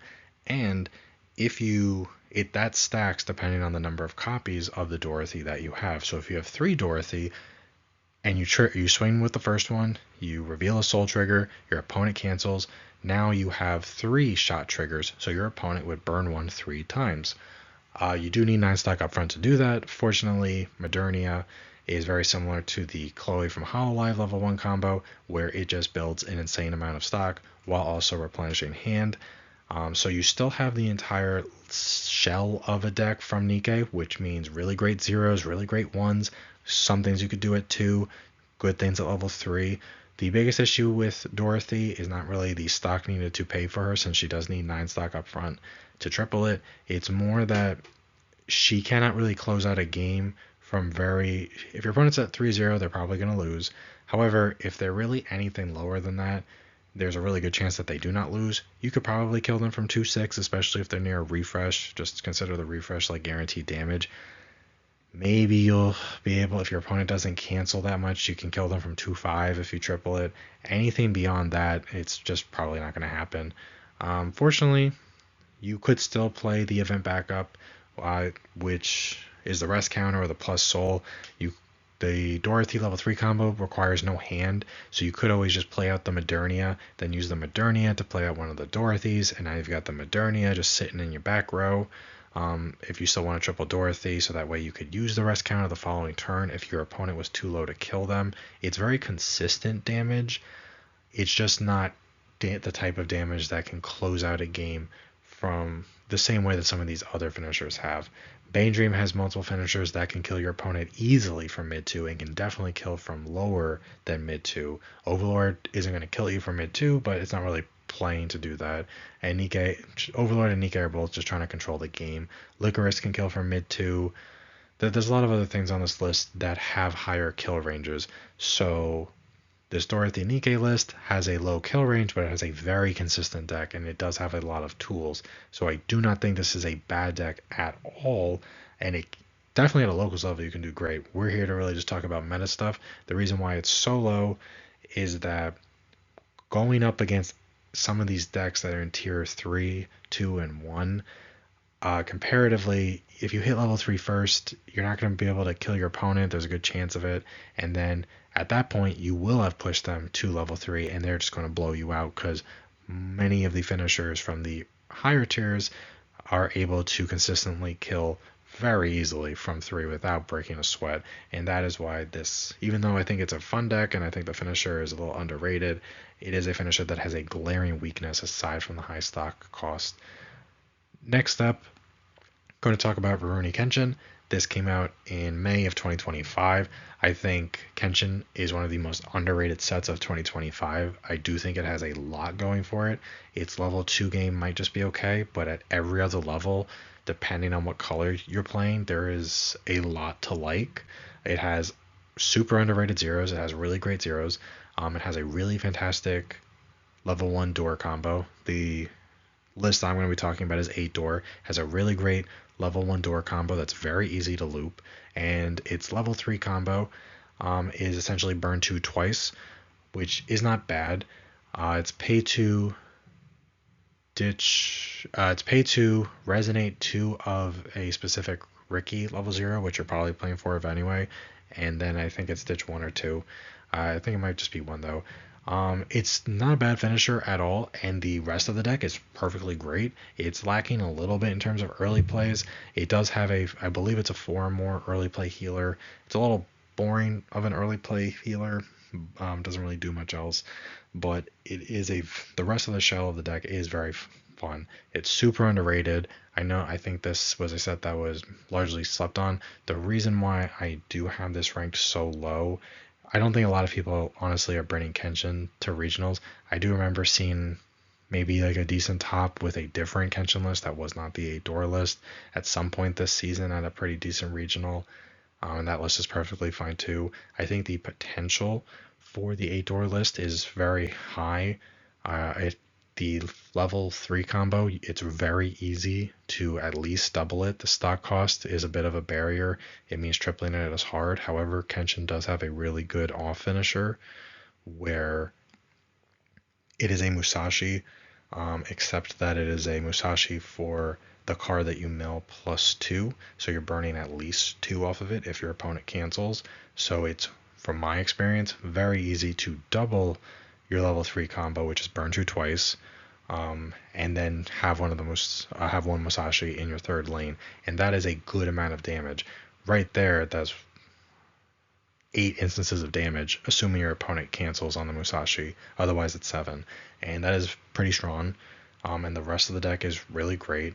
The big weakness of the deck that I think is sort of holding it back and why I ranked it so low, because I did originally want to put it at near the bottom of tier 3, is mostly that the level 3 combo, despite being very strong and despite it not being too difficult to actually get to the stock thresholds to at least double it, you do need to resonate 2 of a specific Ricky in order to use it.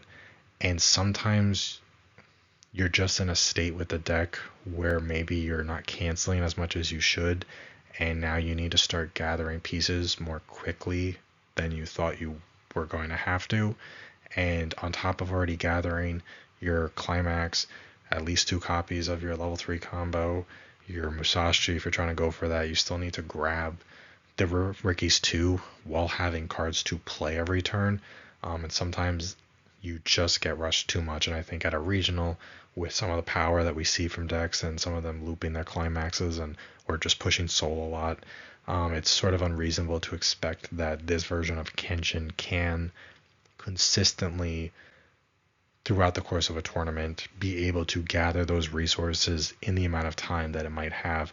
If they cancel decently well, I really don't think it's an issue. I would say at that point, burn 2 twice off of 2 copies of it, and a Musashi that's at least 2 in a third lane is just as potent a finisher as a lot of the things we would see in tier 1, tier 2, tier 3. And I think its zeros can absolutely compete with the best or close to the best zeros that we see in the higher tiers.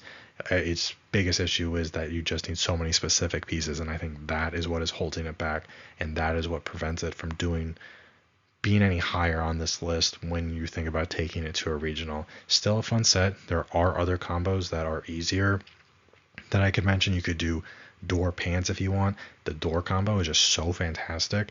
It really is a really great combo. It's pictured there. People should go look it up if they don't know what it does. There's a lot of support around that door combo specifically. There is a level 3 pants combo that I think is a little slept on. People kind of mock it a bit. It's like an Icy Tail, but it's very similar to the Mai, except the Mai has a memory requirement to really maximize its own effect, whereas the one from Kenshin, it does the same amount of mills, but it has no memory requirement. The difference is the Mai is burning for 2, whereas this one will only burn for 1, but it requires a lot less setup. I think at that point, if you really want to take Kenshin to a regional, you could just leave the door level 1 combo and just play the pants level 3. And I think this, if that's what you were taking to a regional, I would say that easily can be in tier 3 somewhere. I would say because of consistency issues that like something like Enterprise has, you could easily put that deck above Enterprise. You could probably put it above Azure Lane. It may not be the most explosive because it is burn 1s, but we do see plenty of things on this list where their big end game is just doing burn 1s. Licorice Recoil won a regional, and its burn effect is really just mill burn 1. Luna from Hololive is just burn 1. Miku from Quince is burn 1. 8-bar Azure is burn 1. Gura is burn 2 with chance to burn 1s. Gungale's burn 1. Unicorns burn 1. Burn 1s are not necessarily anything bad, and I think it is something that is very easy to get out. You only need 7 stock up front to triple it, so I think that could easily be tier 3 if you really like Kenshin. You want to take that. I do think the level 3 door is definitely more explosive, but it does require a ton of more setup than the pants version, which is why I have 8 door in tier 4. Next, to talk about Frieren, the 8 pants version. Frieren is a set that came out in November, I believe, of 2024. I could make the argument that it was the highest selling set of the year. I don't have access to sales numbers, but people went crazy for Frieren. Very popular show. People really bought into the set very, very heavily. We got a reprint out of it because it was so popular. Got a reprint in just about a year, which is kind of crazy. The set is good. It's not a bad set. It has a lot going for it at pretty much every level.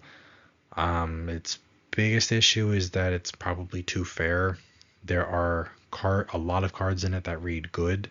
There aren't a ton of cards that scream amazing, is I think the big issue with Frieren. Its level 1 combo is perfect. The main one in 8 pants that's pictured there, the Fern, it's perfectly good. It's level 3, it's perfectly good. And then utilities, perfectly good. Zeros, perfectly good. Early play is pretty decent, but still not crazy like we see with Nikkei or Bane Dream's early play, but still perfectly good. And that sort of just is the thing with the entire deck, where it's just perfectly good. And I think in teams, we saw that Frieren did top a good chunk because it wasn't a team's format. It is certainly not a bad set, and it's not a bad deck to play 8 pants. I think just its big problem is that not enough about it. There's not really much that you look at in Freyrin and go, wow, that is super broken. Whereas you could look at any topping list for Bane Dream, Overlord, Nikke, Licorice, Bunny Girl, Slime, Bochi. You could just read so much stuff and be like, wow, that's kind of busted. You're not really going to have that. Maybe not so much with Bochi. I'll take that one back. But all the other ones I mentioned, plus more that are in tier 3. You look at Freyrin and you're like, okay, that's good. Okay, that's good. Okay, that's good. Okay, that's good. But there's not a ton that really wows you. And I think that is the biggest issue when talking specifically about a singles format regional, where just good isn't good enough. It's very consistent, and consistency is important when you're going to a singles regional, but you are not necessarily doing anything better than a lot of the decks are in the higher tiers. Bane Dream can do everything that Freyrin does, but does it better. Overlord has a weaker game before 2. I would definitely say that's a fair assessment. However, it has a far stronger game once it gets to 2 than anything that Freyrin can produce at any level, even when it's functioning really well. And same thing with Nikke, except Nikke is good at 0, 1, 2, and then it's just okay at 3, aside from the rest counter. Nikke just is better in every way at every level before 3, and its 3 game is still not bad. And I can just start comparing levels and how it compares to Freyrin and how good it is at that level for every set that's in the tier. I'm not going to do that. Freyrin is a great set. I think once we get to teams format this coming spring and summer, I think it is going to be a more topping list again. People really love the property. People like playing it, and it is very good. It just is not great in a particular area, and that is its biggest problem. Now we did just get, just for a little bit of sidebar, we got an announcement that Japan is getting a set 2, which I'm sure will come to English at some point. Set 1 sold like crazy, and I think set 2 could fix a lot of the good not great problems that set 1 has, primarily giving it a finisher that really feels crazy, because right now its finishers are very, very fair. They're, in my opinion, the finishers in Freyrin are way too fair. There's nothing wrong with having fair and balanced cards, but it was released at a time where we were getting a lot of really insane finishers, and when the rest of the deck is insane, is just average or good, you kind of need something to stand out, and nothing about Freyrin stands out, and that is not, taking a shot at Freyrin. I love the show. I think it's a really solid set. I love that they did a reprint. Bushy Road makes some questionable choices about certain things sometimes. The reprint was sorely needed, and I was so excited when they announced the reprint, because I know that there's lots of people that couldn't get access to a lot of the cards, because despite the fact that it was printed to the moon with its initial run, just so many people still wanted it. And I think that's great. I think that's great for the game. It did top pretty well when it first came out. It's just right now is not the format for it. And to be honest, it's a set that if we are talking about it topping without a set 2, a lot of other things need to be hit first before it can actually get there. Next up, we have Chainsaw Man.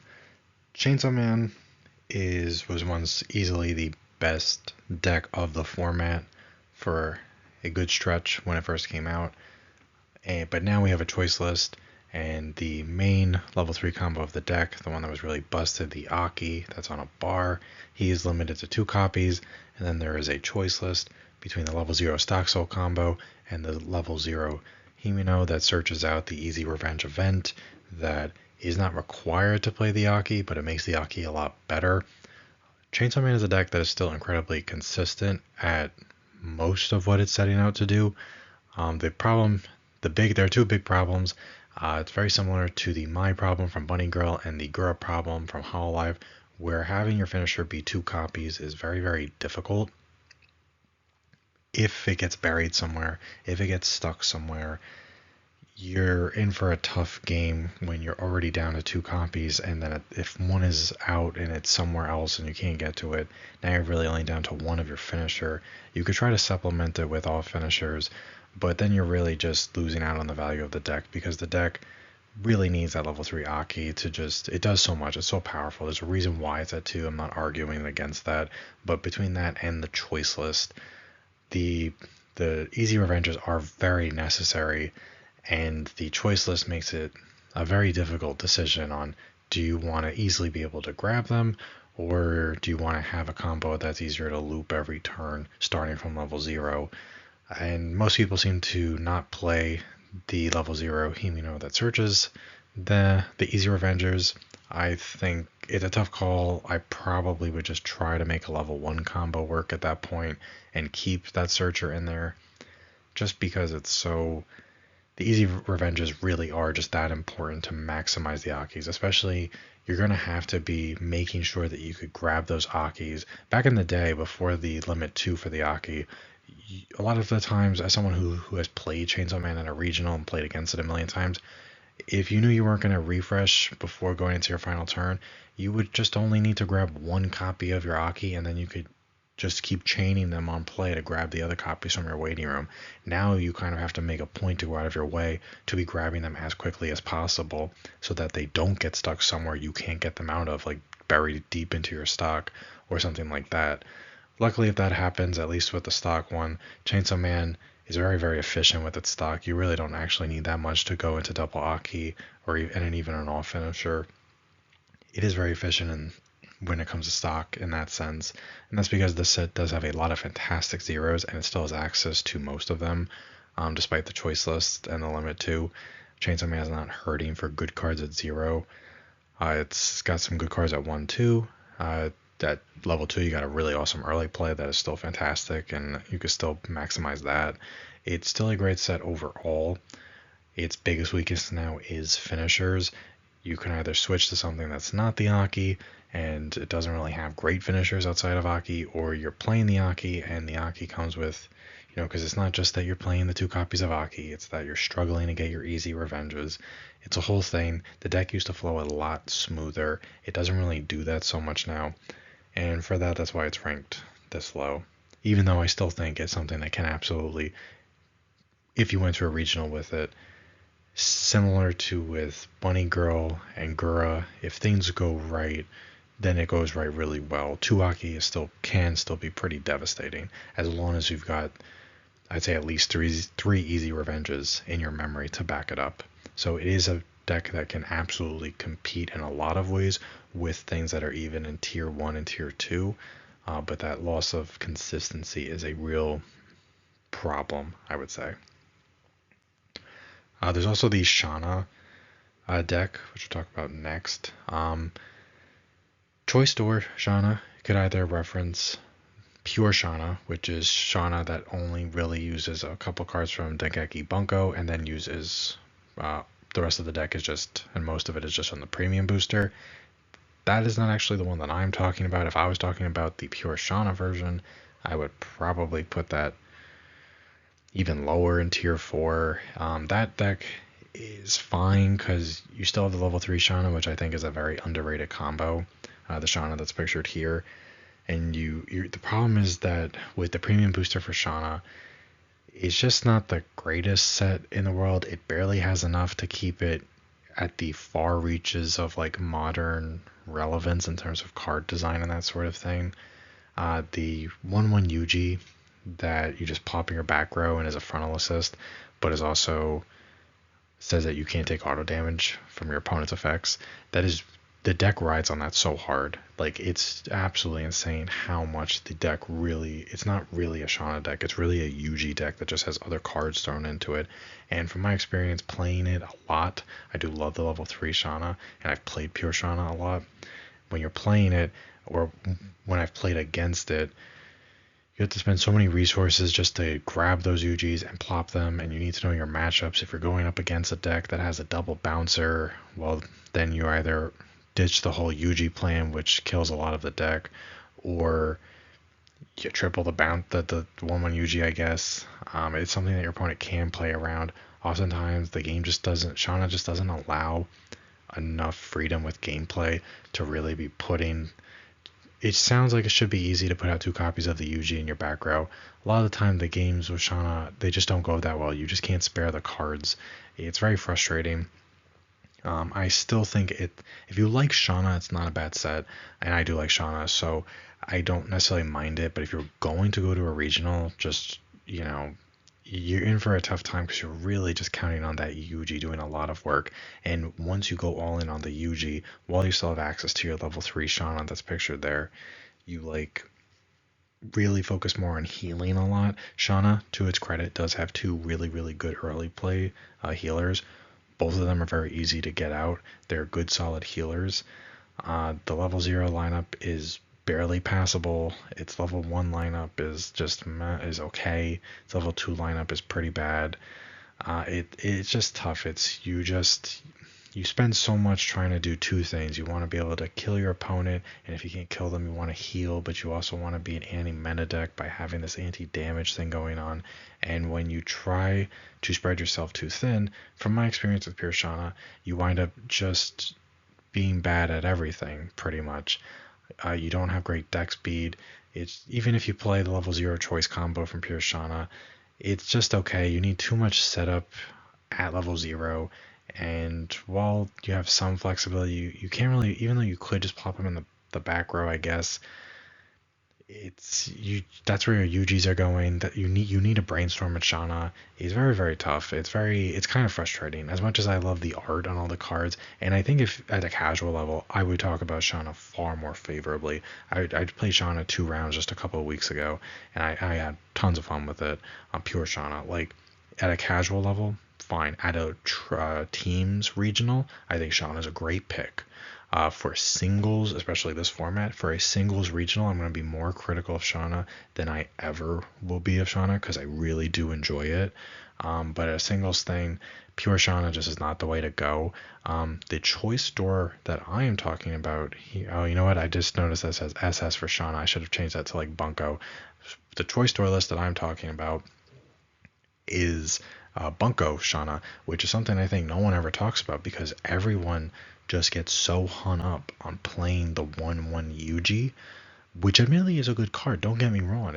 It shouldn't be as easy for people to deal with it as it seems that people are. I have never been able to stop auto damage with it. Even if I get 2 copies out, people always play around it. It is the most frustrating thing. So I love Shauna, and I love playing the level 3 Shauna. I think she is a very underrated finisher, and it's a beautiful card and all that. So lately, I have been testing a lot of Dengeki Bunko Shauna, which yes, you lose out on the 1/1 Yuji. However, the rest of your deck feels so much better. I'm using the level 1 Taiga combo. Your 0 lineup is so much better than Pure Shauna. Your 1 lineup, especially if you're in yellow, is so much better. Your level 2 game is better. Your level 3 game is better. You've got access to a stock swap, but you've also got access to plenty of other things. It is so much easier to just play a normal game of Weiss where you're not trying to do any gimmicks. And I'm not saying the 1/1 Yuji gimmick isn't something that's viable. I think though at a singles competitive regional, it just is not viable. But if you like Shauna and you like the stuff in Bunko, I think Bunko has a ton of stuff in it where I know a lot of people dismiss Dengeki Bunko as a set, thinking it's like fine, not great. The biggest thing out of it is really that you get the Shauna, so now you have a real finisher for your pure Shauna deck. There's actually a lot to like about pure Dengeki Bunko, and I think if you took pure Dengeki Bunko with the Shauna top end, I think the Shauna top end is it's not necessarily like a tier 1 top end or something like that, but I think it is really, really strong paired with everything that Dengeki has, and it does have a lot of really good stuff going for it. I think you can do pretty well. You might suffer just if you get rushed, which some decks can do, and that is a problem that I think a lot of the decks that we're going to talk about in tier 4 sort of face, where if they get rushed, they don't have time to build certain resources. But I think Dengeki Shauna is actually very, very strong in a singles format. Because it's just a solid deck. It does enough at every single level that is very good. Shauna can be explosive. It's very similar to the Ichika level 3 combo that we talked about earlier. The major difference between the Shauna and the Ichika is the Shauna pushes damage. The Ichika only starts to push damage if she cancels. So you might just swing for 3 and then nothing happens and then you have to move on to your next attack. The Shauna is burning 4, and then if they cancel, you get the shuffle back. So the shuffle back is the only thing that is up in the air. However, 4 is a big number. 4 they generally cancel on. And even if they don't cancel and they eat it, you're not going to feel bad about sticking a 4, to be honest. The only time you feel bad is if they do cancel and they don't have a waiting room for you to shuffle back things into. But you do have things like Stock Swap Taiga from Dengeki Bunko. I really have had an absolute blast, and I was not expecting to really enjoy it. I thought Pure Shauna was the way to go. 4, again, not to harp on it, for the teams regionals, Pure Shauna I think is absolutely fine. Nothing wrong with Pure Shauna when you're on a team. It's a good anti-meta pick. The 1-1 Yujis are team regionals are generally a bit more casual, especially the earlier rounds. Not everyone's going to know how to play around it. I think you would feel better about playing Pure Shauna at that. To Dengeki Bunko with the Shauna top end specifically, I think there's a lot to like.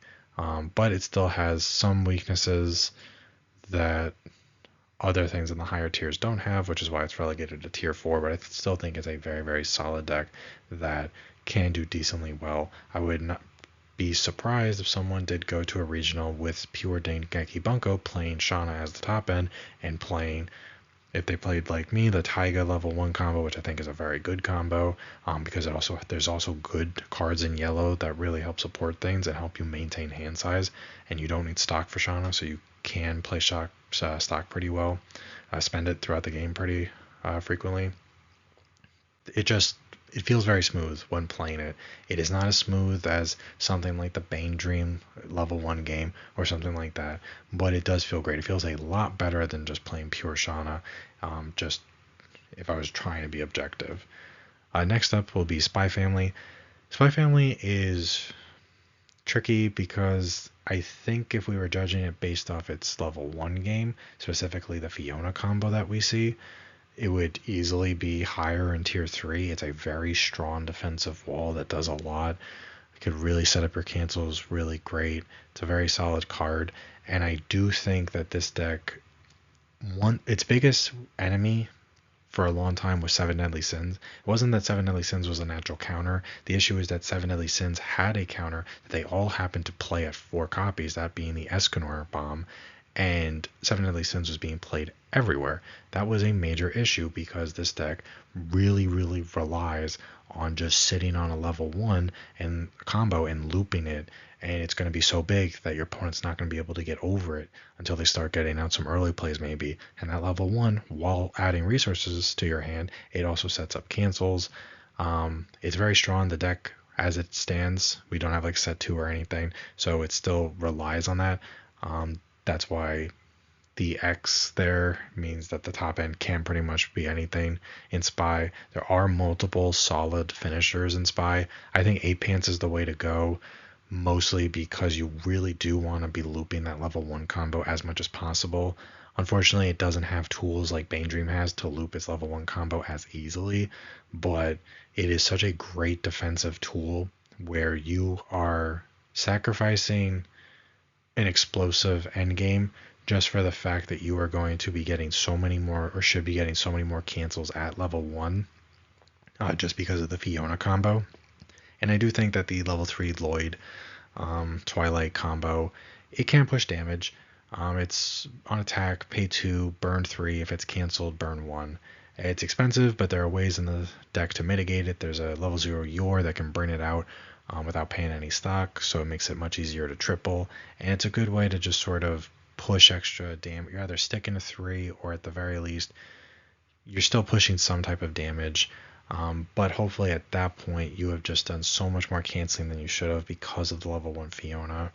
The reason why I have it ranked lower is Spy is a set that is very similar to Frieren, where it has a lot of good cards.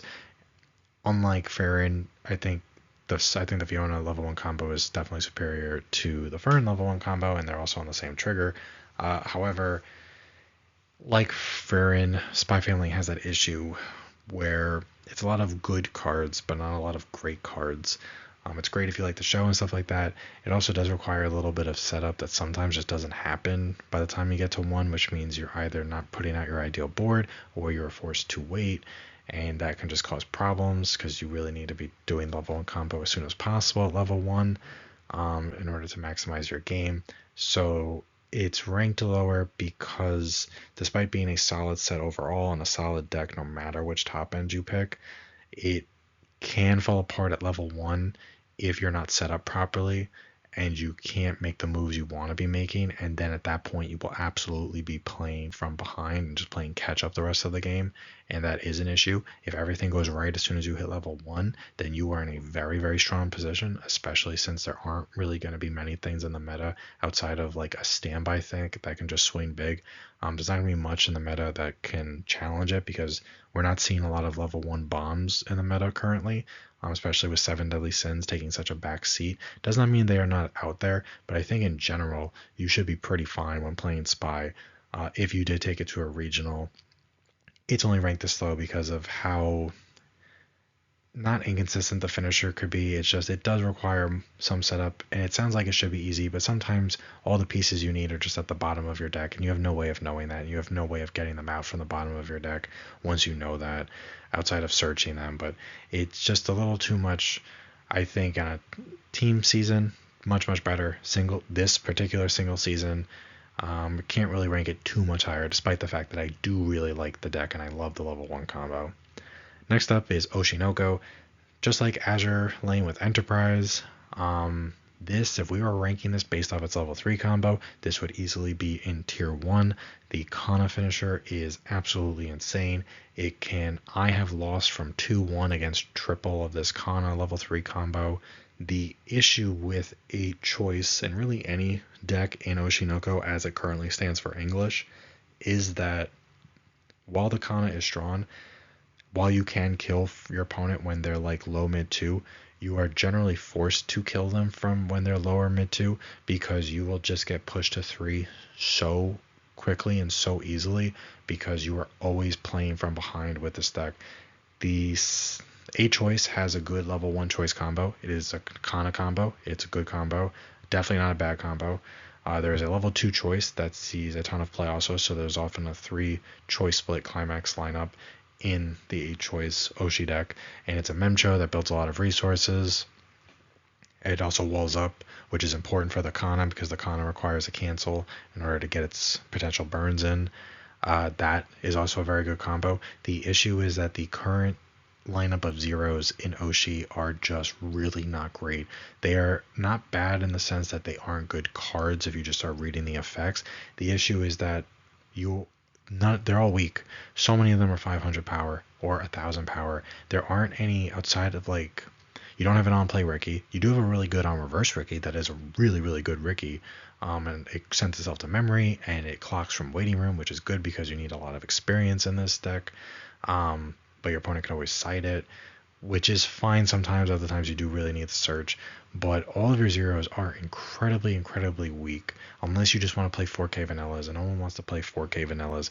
I think Oshi was the set that I was looking forward to probably the most or second most in 2024 when it released, and I got it and I did like it. I love the show and all that, and the Kana is insane as a finisher, and there are a lot of good things at 1, 2, and 3 for the set as it stands, but its zeros, while being very good, do not get me wrong, it has some really good zeros. They're pretty much always losing. They're always, so many of them are like 500 power, which is it sounds like it shouldn't be an issue. A lot of people would say, well, just get to level 1. Well, a lot of the time, if you are starting behind at level 0 and you are just so far behind because especially if you cancel and you just get stuck at 0, you have no way to clock yourself with Oshi set 1 during your main phase at least. And it just becomes very tough. You're constantly having to try field new characters because everything is losing a battle. Very often you're not winning battles, period. So it's not even like you're crashing into your opponent. It's that you are just losing every battle, which means not only are you having to constantly take 3 cards from your hand and play them onto the stage every turn, your opponent does not have to do that, which means they are now accumulating resources, which sets them up better for the game. Now, the finisher is incredibly explosive. There's a lot of great support to make it work. There is a double bouncer in the set that you can do for 1 stock, which is fantastic. There is a lot to like, and the Kana is one of the most powerful and explosive finishers in the game in English, I think, right now. This deck specifically, I think will get a lot higher once we get the second set of Oshi, which comes out near the end of March. Once that happens, there are so many more new zeros in it that I think really help fix it and make it so that the game doesn't feel so terrible at zero, because right now it does just, and I've tried it a lot, it does just feel terrible at zero. It feels terrible when you're at one, but you still have to be playing zeros if you don't have 3 copies of your level 1 combo, which is tough because you don't have an on-play Ricky. There is just too much in the early game that really holds this set back, and even though this deck can come back from behind, I have absolutely pushed my opponent to. I remember the first weekend the set came out, I was literally 2-0, and my opponent just put this together. It was the weekend of release. They did triple Kana because I pushed them to 3 first. They pushed me to 3-6 with there's a refresh in between, but off of triple Kana, because it was just that devastating. I just barely survived, and then I was able to win the next turn just because I was able to do my combo and kill them from wherever they were at 3. But it is very, very strong, but you kind of need such a strong finisher to make up for the fact that you are just playing from behind the whole rest of the game, at least before level 2. It doesn't always feel good. It's still a great set with a lot of cards that read very well when you actually practice it in person and you realize that there are some things the set can do better, and it's really just that early game, which is why this is so far back. I think people thought Oshinoko would do better once it first came out in English. We didn't really see it. We saw some tops, not a ton. I think that's because even when it first came out, the game was just in a place where you just needed a better. Its zero lineup just couldn't compete. Too many things are 500 power for absolutely no reason, and that does, losing the early game so badly does start hurting you in the long game. Once set 2 comes out, things are going to be very different. Oshi, regardless of whether you're playing the new Akane or you're sticking with a choice with this Kana, your deck's going to get a lot better, and it's very easily going to be a tier 1 set for sure. Next up, have Kaguya, 8-door Kaguya. Kaguya came out with set 1, I think it was around 2021, 2022, something like that. Set 1 was very powerful when it came out. Then they got a little bit of a hit on a choice list. Then we got a much more muted set 2. However, set 2, while clearly not as powerful as set 1 was for its time, it did come out with a very good Brainstormer, which is a self-tap top check 3 Brainstorm that also has a Climax combo staple to it that says when you play the Climax, which is a door, you can stock a character from your waiting room. And then because it's a top check 3 Brainstorm, it's very easy to loop that combo, because the idea is you are building so much stock every single game, at every single turn. You can just afford to constantly be brainstorming to either dig for the specific climax or to at least dig for a different climax so that you can climax swap. It's a very fun set.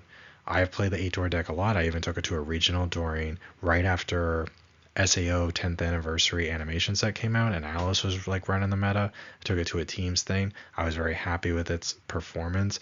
The combo allowed you to build up so much stock, and this was even before, when I did that, it was before I was able to play the level 3 door combo, which now I'm back on because we finally have the choice list lifted, and it's a lot of fun. It does very well.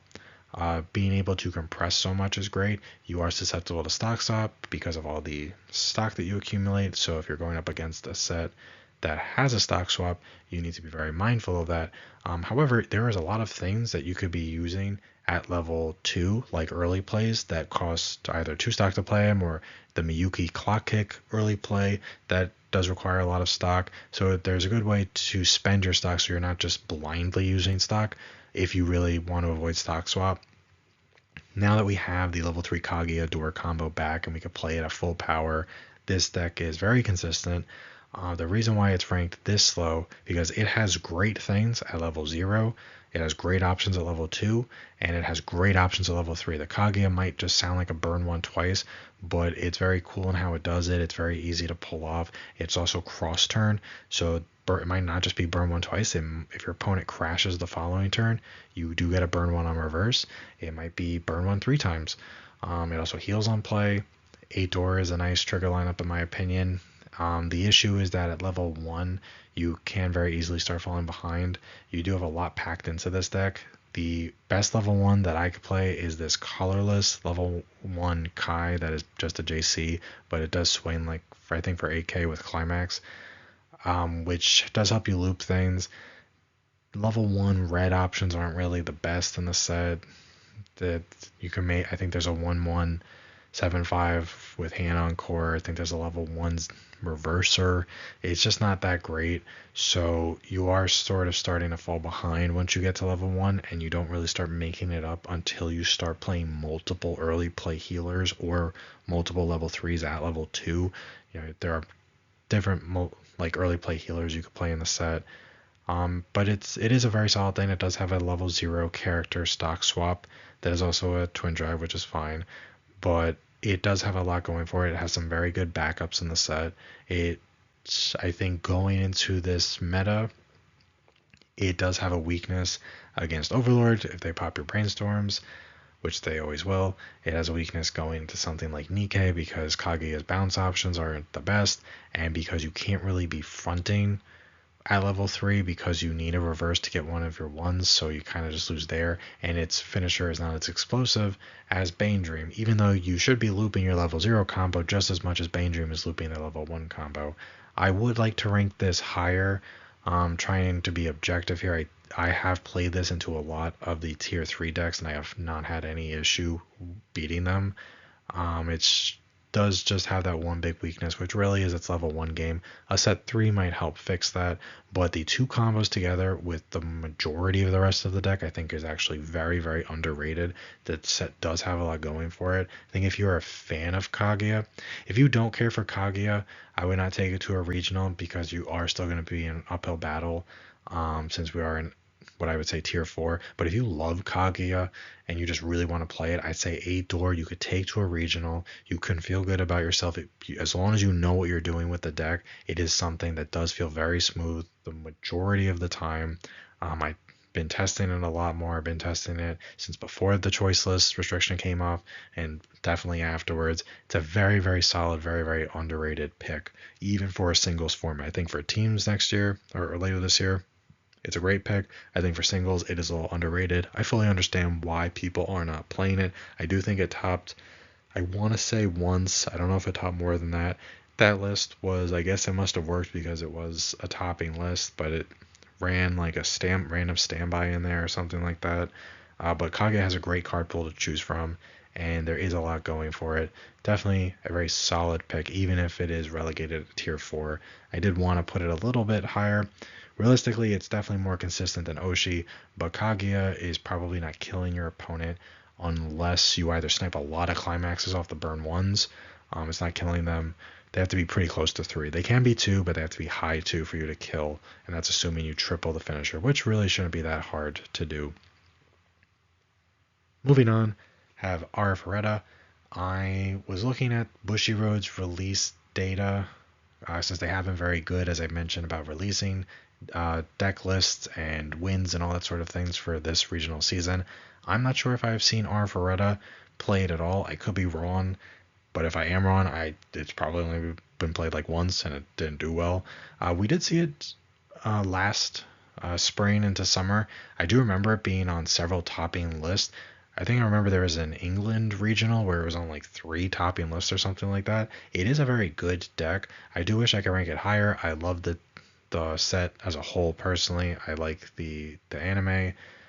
This deck does do certain things much better than a lot of decks in the list that are above it in the list. But it also does a couple of things that aren't as good. I think for starters, it does have a very solid level 0 game. It's not up to the level of Nikke or Bane Dream or Licorice or Hololive, or Slime or Quince, which are all above it, but it is not a bad level 0 game. It just doesn't have as many options. It does only have the one set. It would benefit from a second set immensely, but it does have still some very, very good options. Its level 1 combo can generate an insane amount of stock. It's on cancel if you got the climax, which is a 2-soul. When your opponent cancels, you can put 2 characters from your waiting room to your stock, and then you look at up to 4 cards from top of deck and you add a character. And the level 1 combo Also has an effect that when its damage is canceled, you can bounce it back to your hand. It is pretty weak. It's only 3k, and the 2 soul does not give power, so that is a weakness. At level 1, you're basically almost always allowing, even if you don't do the bounce back to hand, pretty much always your opponent's characters are going to live, unless they're like maybe level 0s. So that is a weakness of the deck, that you are, even though you're generating an insane amount of stock and you're definitely filling up your hand again, oftentimes it's pretty easy to go overhand because of the bounce back and the add on the cancel. You are letting your opponent generate resources by not making them spend stock or anything like that to replenish their stage. And unfortunately, I've been looking at cards in yellow for Arthuretta.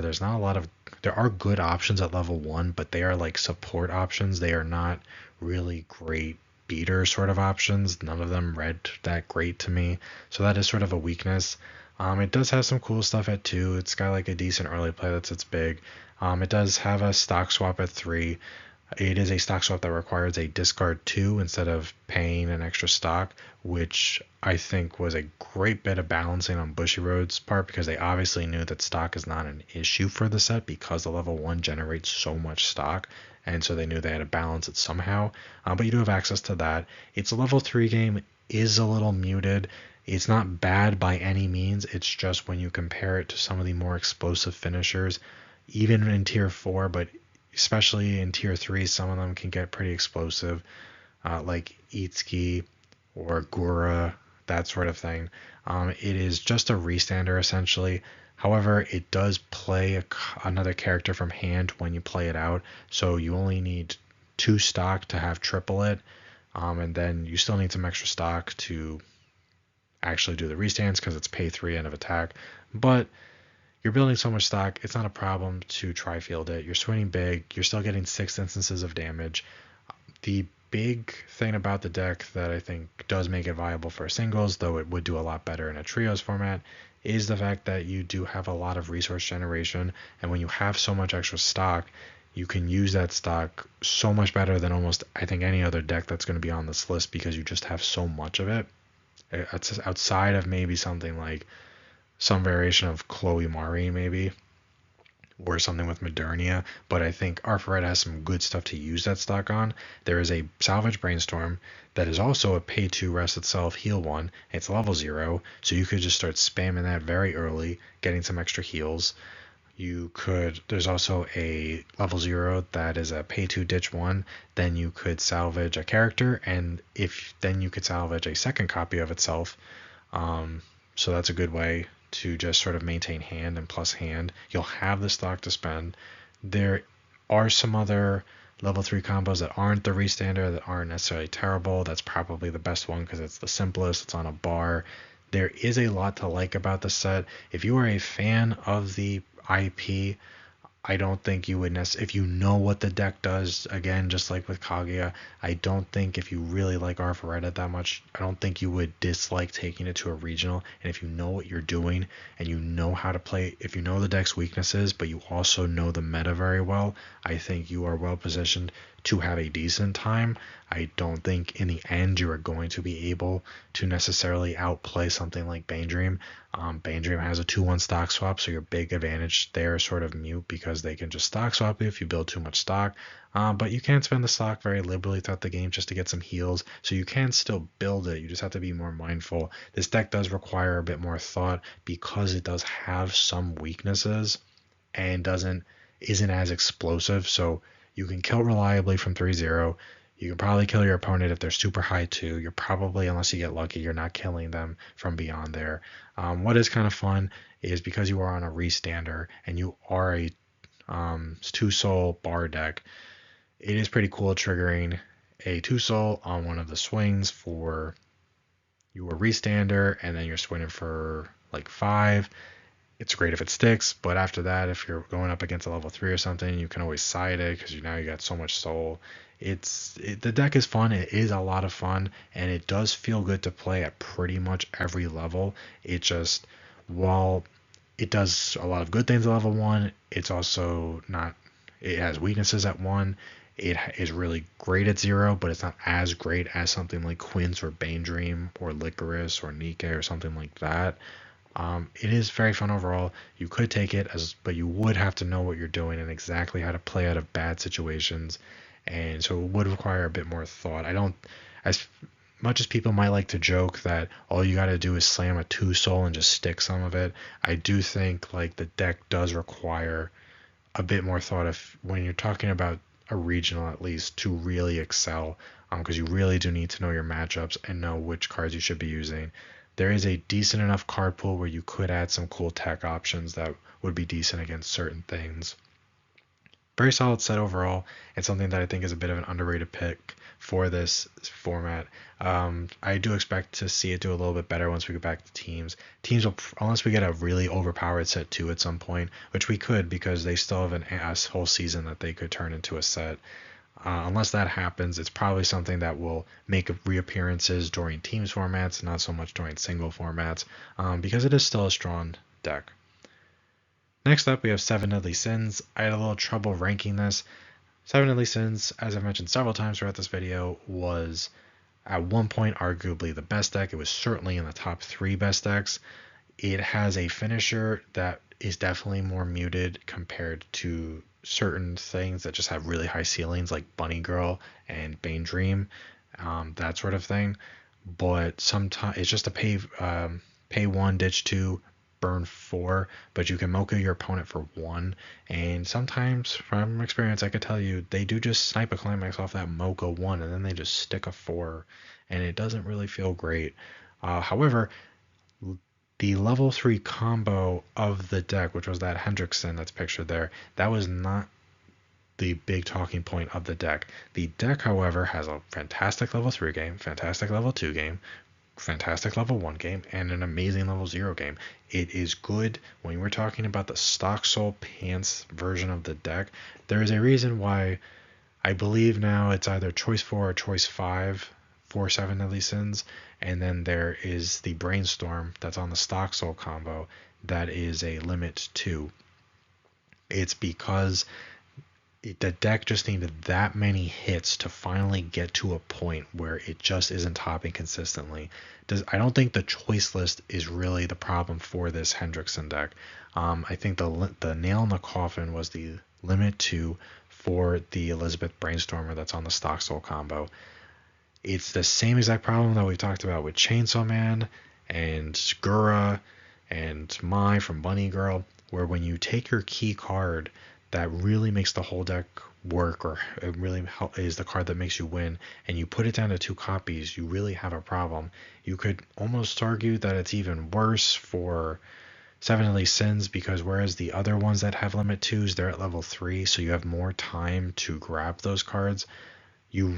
The limit 2 that's in 7 Deadly Sins is on a Brainstorm that's a level 0, and you really need to grab it immediately. You really need to start using your stock soul combo with it like right away. So if it gets stuck in your clock, and I tried enough games with 7 Deadly Sins where you would be surprised how many times my opponents shot me to 1, but they shot me to like 1-1, and sure enough, that 1 that was stuck in my clock was just my 1 copy of it, and now I have 1 copy left in my entire deck.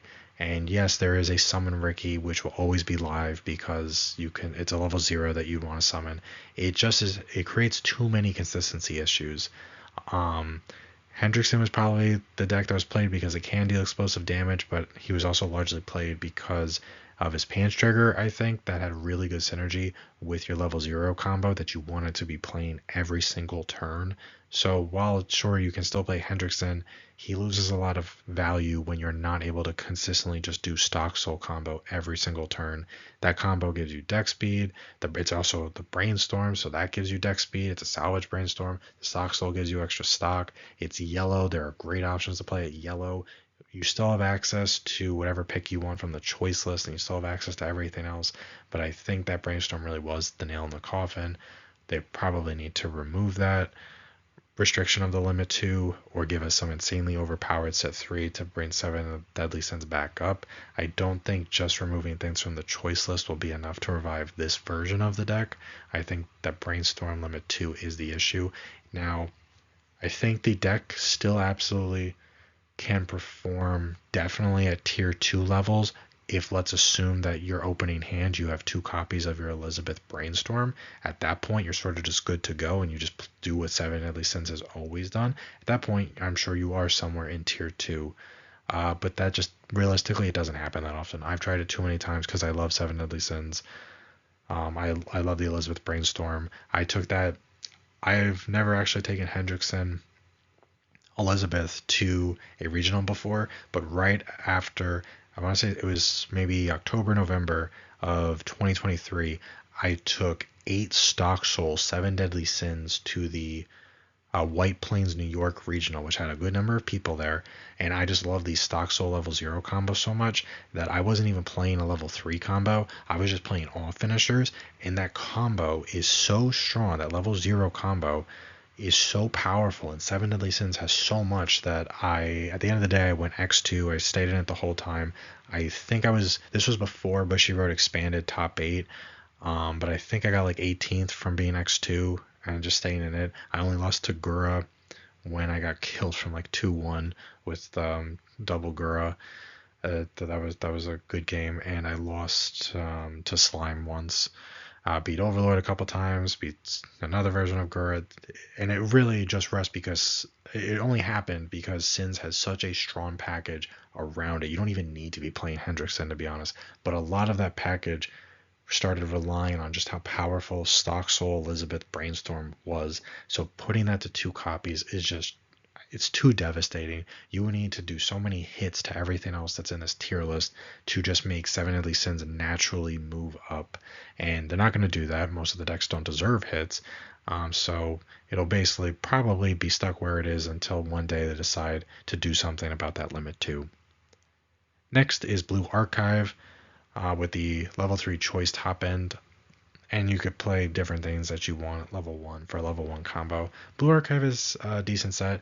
It has a pretty decent card pool. Its zeros aren't bad. It's got good combos at 1. It's got good things to do at 2.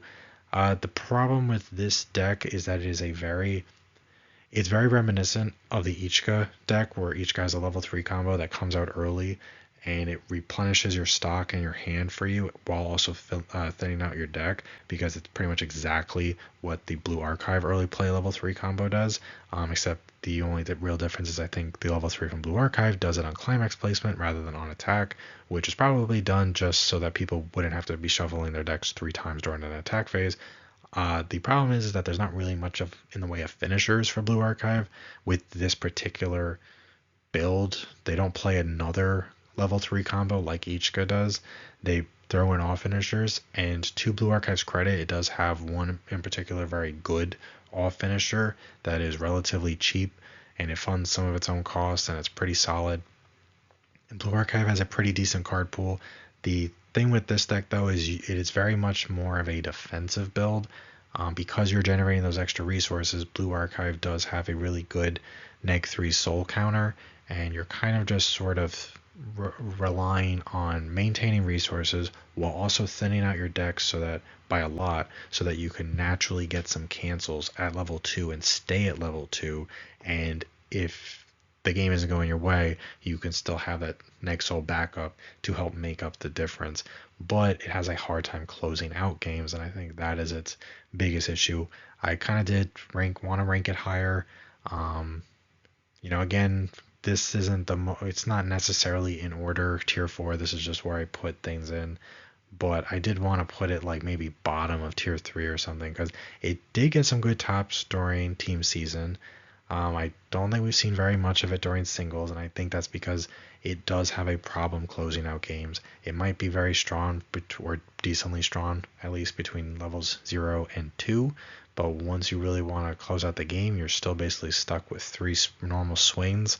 Maybe you throw down some of that off finisher Icy Tail that's pretty good, but it's still not something that really just closes a game, and that is its biggest weakness, that when you're going 6 to 8 rounds at a regional, you kind of just can't hope that you just keep canceling as much as you need to before your opponent just naturally loses. Especially when you got things that are very good counters, like Overlord, again, just blows it up. Bane Dream had their finisher strong enough to not care about the compression that's built. It also can out heal Blue Archive a lot if it feels like that's the route to go. Nikkei's a pretty good matchup. Slime's a pretty good matchup. So it just has a bit too much working against it and not enough for it, despite the cards themselves being good. This will be something that I'm sure we'll see more play once we get to team season. For singles, you can take it if you know what you're doing, and you could feel like okay enough about it, but you are going to have a bit of a harder time. Something that is in order is bottom of tier 4 would be Persona 3. Persona 3 has a problem that I think is similar to Nikkei, except Nikkei does so much other stuff that is right that Persona doesn't, which is why there's such a big difference in how they're ranked.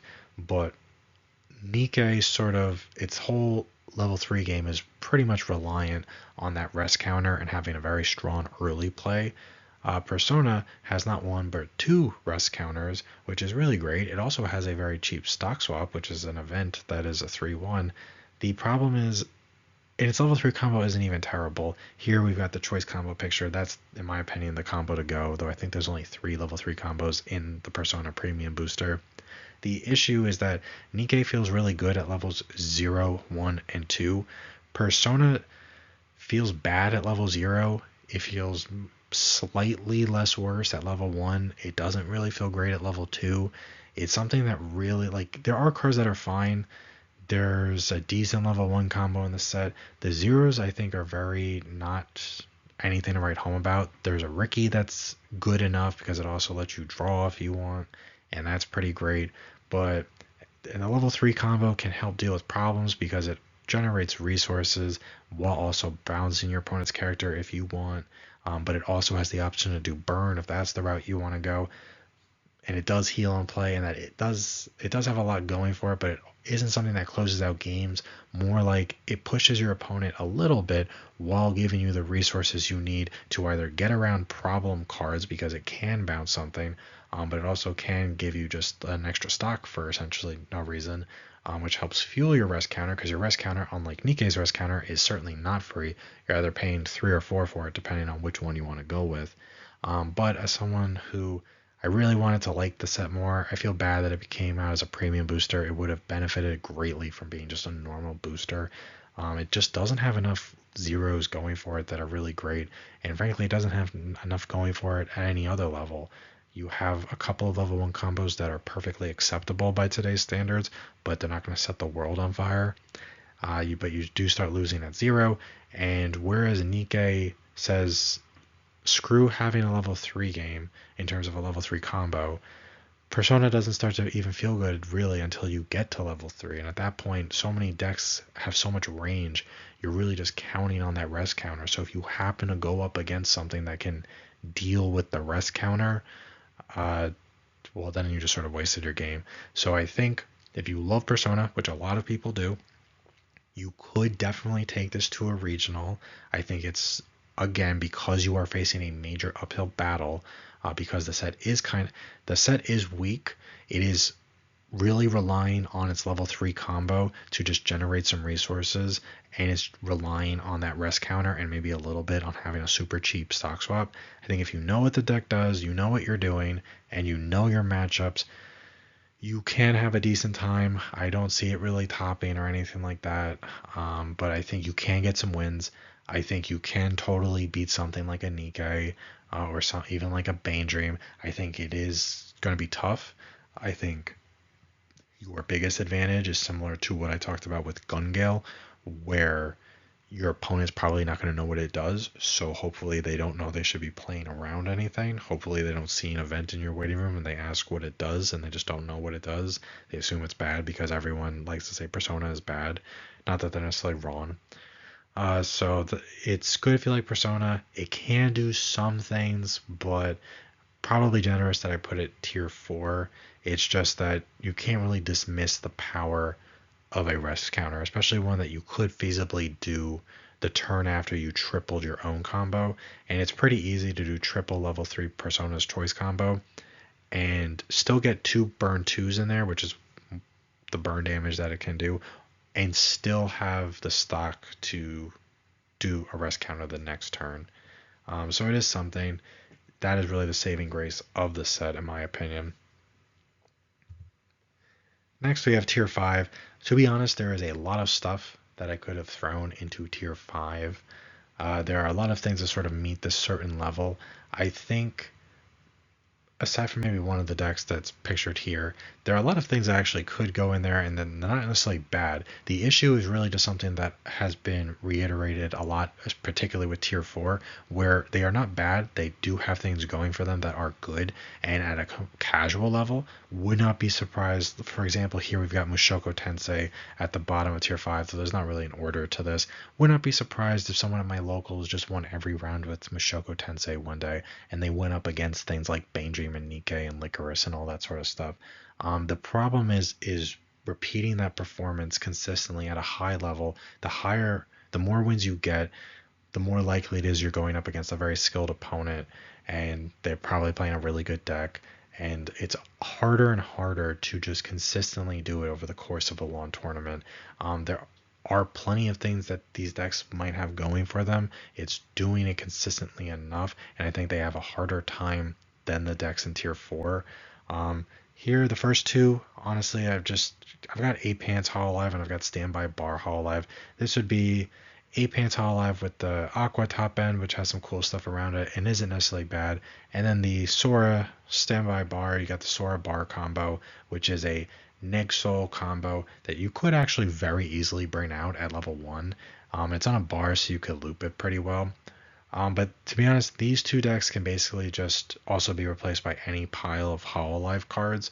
You could just make a pile of Hololive cards as long as you have a plussing level 1 combo and some sort of level 3 that either is a Neg Soul like Sora, or it does something to heal you a lot, or it just deals some amount of damage and it's cheap enough where you could reasonably triple it. You could just go to regional and those cards are good enough on their own because of Hololive's fantastic card pool at every level. You have great cards at 0, 1, 2, and 3 with Hololive. Now, the Aqua is not as good as the Marine. It's not as good as Gura. The Sora has its own weaknesses. It takes a little bit of setup, and from someone who tried to make it work a bunch, it's got its own issues. It's very susceptible to anti-chains counter, which people are going to be playing because Overlord's back in the meta. But any pile of Hololive cards will work, I think. As long as you know what you're doing, you're not literally just grabbing random Hololive cards. As long as you, even if you're just picking these characters that you like, as long as you are making a competent deck, you could totally go to a regional and you could get a few wins.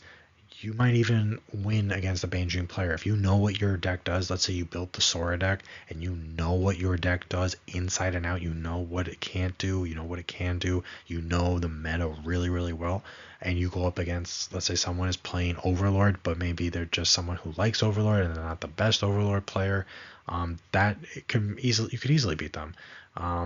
It's like that with anything. You don't even have to necessarily get lucky. You can totally outplay your opponents with these decks because Hololive does have a fantastic card pool.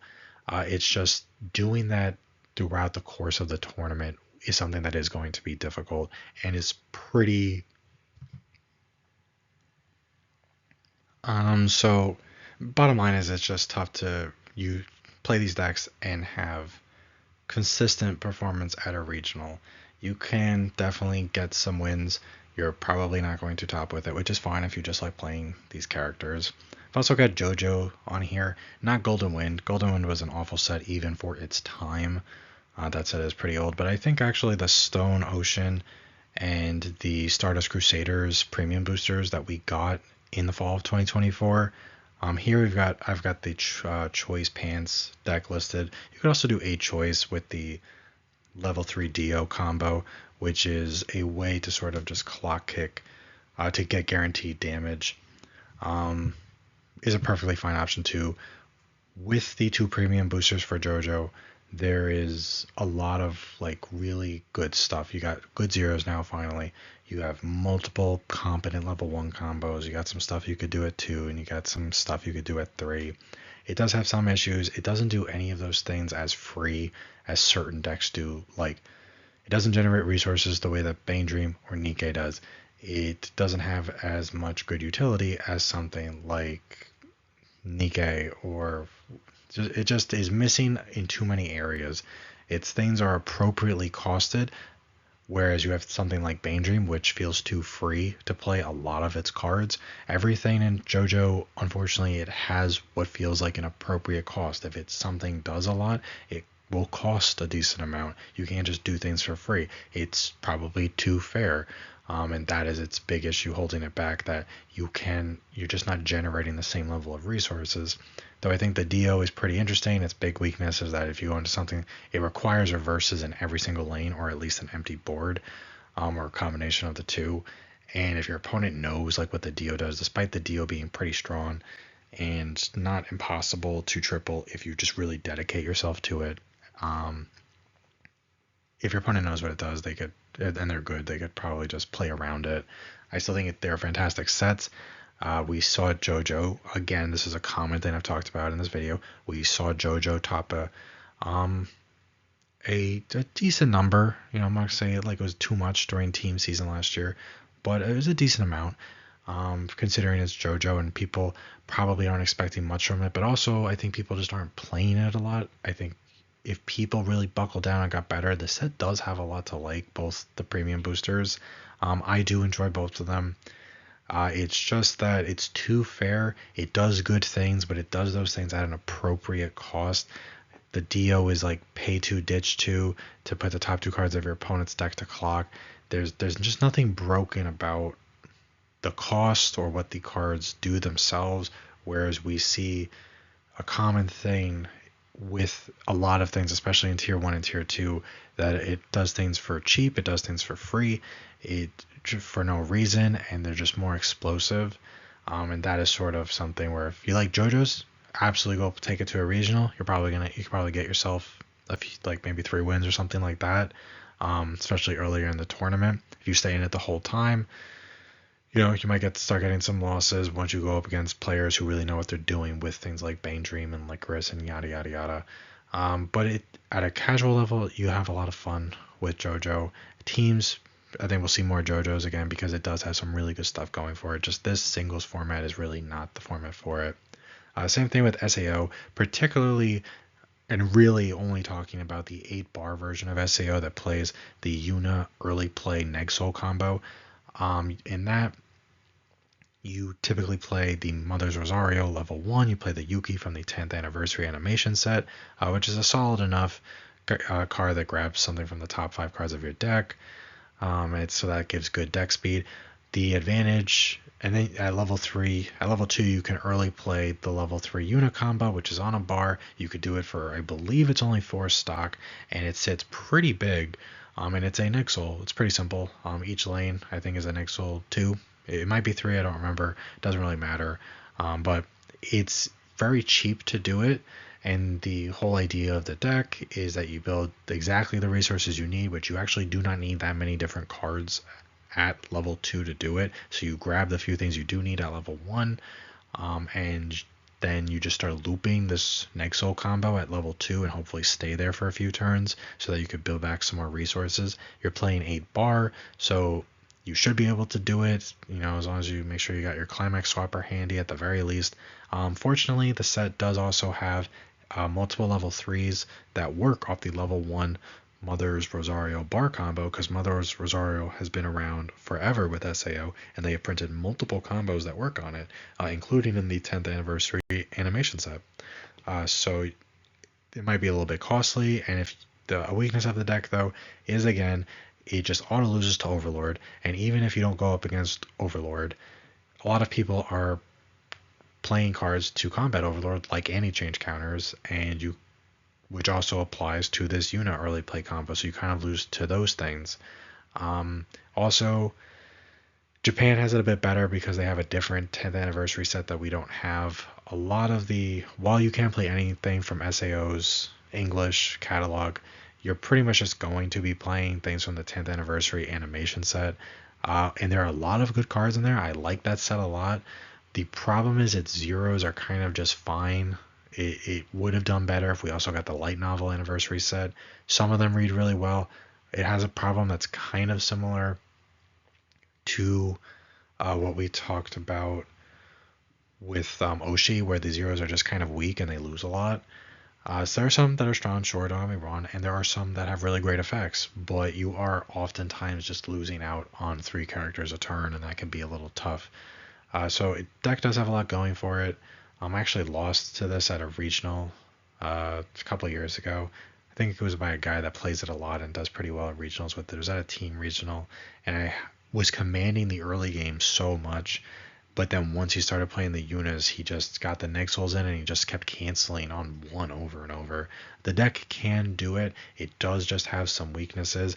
And if the Yuna Nexal doesn't stop you from getting to 3 earlier than you need, you're not generating the resources you need to have a proper level 3 game, because your level 3 combo is pretty costly. So you really need a good 2 or 3 turns after playing triple Yuna in order to build an appropriate number of resources to do what you want to do to close out the game at level 3.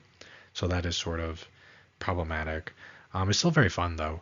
Just at a regional in the current environment that we're in, it's just not really enough at this point. But if you love SEO, and a lot of people do, I think the Yuna is the saving grace of that deck. I think it is something that people, even if they're playing anti-change counters, as long as you know to be siding and things like that, I think you can absolutely snag wins because it is so strong. And that 8-bar synergy where you can be playing only 2 climaxes but still be playing combos at 1, 2, and 3, it does feel very smooth while you're playing it if you know what you're doing. And level 0 has just enough to really get you to level 1, which is where you want to be, because once you're at level 1, then you'll go to level 2, and 2 is where you start doing some things that your opponent's going to hate. And it's just decent enough overall, where you will definitely snag some wins if you did take this 8-bar thing to a singles regional. Next is Project Sakai. I think Project Sakai, I feel kind of bad putting it so low. We're only talking about the set that we got in English, not talking about future sets that we haven't gotten and might not get or might get, whatever. Obviously, anyone who follows Japan will know that set 2 makes the set a lot better. Set 1, though, is good. Set 1 has actually gotten some decent representation. Not a ton of tops. I think I remember seeing one top that was using my favorite level 3 combo from Project Sakai, which is the level 3 green that gets really big. And on reverse, you can mill the bottom. You reveal the bottom 5 cards of your opponent's deck, and you put up to 2 climaxes from those cards into their clock. So of course, if they whiff, that stinks. But any Icy Tail needs to see climaxes or it whiffs. So it's not really any different there. Putting them into clock is pretty interesting. End of attack sort of mitigates the cost somewhat, because I do think it's pay 2, ditch 1. And even before that, the set actually has a decent amount going for it. I made a video where I reviewed every set of 2025, and I talked pretty in depth about some of them. And I think I showed off a decent amount of Project Sakai cards and talked about how it is not a bad set. It is even though it came out in Japan several years ago and we didn't get it till 2025. The cards are just good enough where you don't feel bad about playing it in a modern format. They're on the tier list here. It shows 8 standby. I think that's perfectly fine. I think though, whether it's that or it's other combos, the deck has enough going for it at 0, because it does have good zeros. But 0, 1, 2, and 3, it has enough going for it where if you like the IP, you can go and you can play. And I think Project Sakai is good enough if you're a skilled player who knows what they're doing at a regional, where you could reasonably go up against a lot of the things that we see in tier 3, and it's not going to be like an auto lose sort of situation. Tier 2, it's going to be a lot harder, don't get me wrong. Tier 1, it's going to be a lot harder, but depending on what combo you're playing, how good you are, it could happen. So it's something that I think if you just love the IP, which is a common theme here, a lot of people don't care if something's the strongest. They just like playing like IPs that they know and they love, which is perfectly fine. It's one thing I really like about this game, that there are so many different types of IPs that it can attract a pretty big crowd. So Project Sakai, if we ever got set 2, this is going to be a lot higher. Set 1, it is just missing it's very similar to Freerin, where there's a lot that's good, but there's not a lot that's great. However, good in Freerin is better than good in Project Sakai Volume 1, and that is sort of a big problem. That's why it's ranked in tier 5 as opposed to tier 4. I may like I like that level 3 green finisher in Project Sakai more than I like most of the finishers in Frieren, but one card is not enough to bump you up a whole tier thing. So definitely something that's interesting enough. But last for tier 5 for things we're going to talk about, because I did see some data that shows that like there are a few people playing Mushoku Tensei at multiple regionals. I think Mushoku Tensei, it's a real shame we haven't gotten a set 2.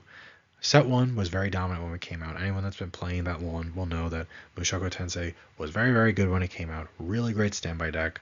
I think Mushoku Tensei is still one of the better 8 standby decks that's out there.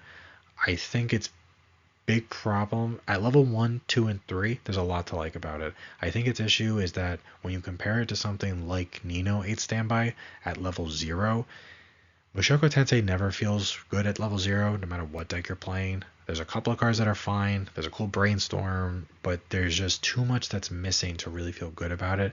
And I think, especially with 8 standby, it's a very prevalent issue, especially when you're coming from playing something like 8 standby Nino, which has a lot of great zeros. You just start feeling like you're behind at level 0. And even though 8 standby Mushoku has a 1-1 combo, that's on a standby that's very similar to the 1-1 combo that's on a standby for 8 standby Nino, you're already sort of just like falling behind at that point because of the level 0 game. Now, I love the 2/2s that you can bring out in Mushoku. They're really, really great. They get so big, really nice. I love the 1-1 combo, very strong. Other good cards at level 1. At level 3, you've got a stock swap. You just have to do a little bit of color fixing for, but it's not that big a deal. It's worth it.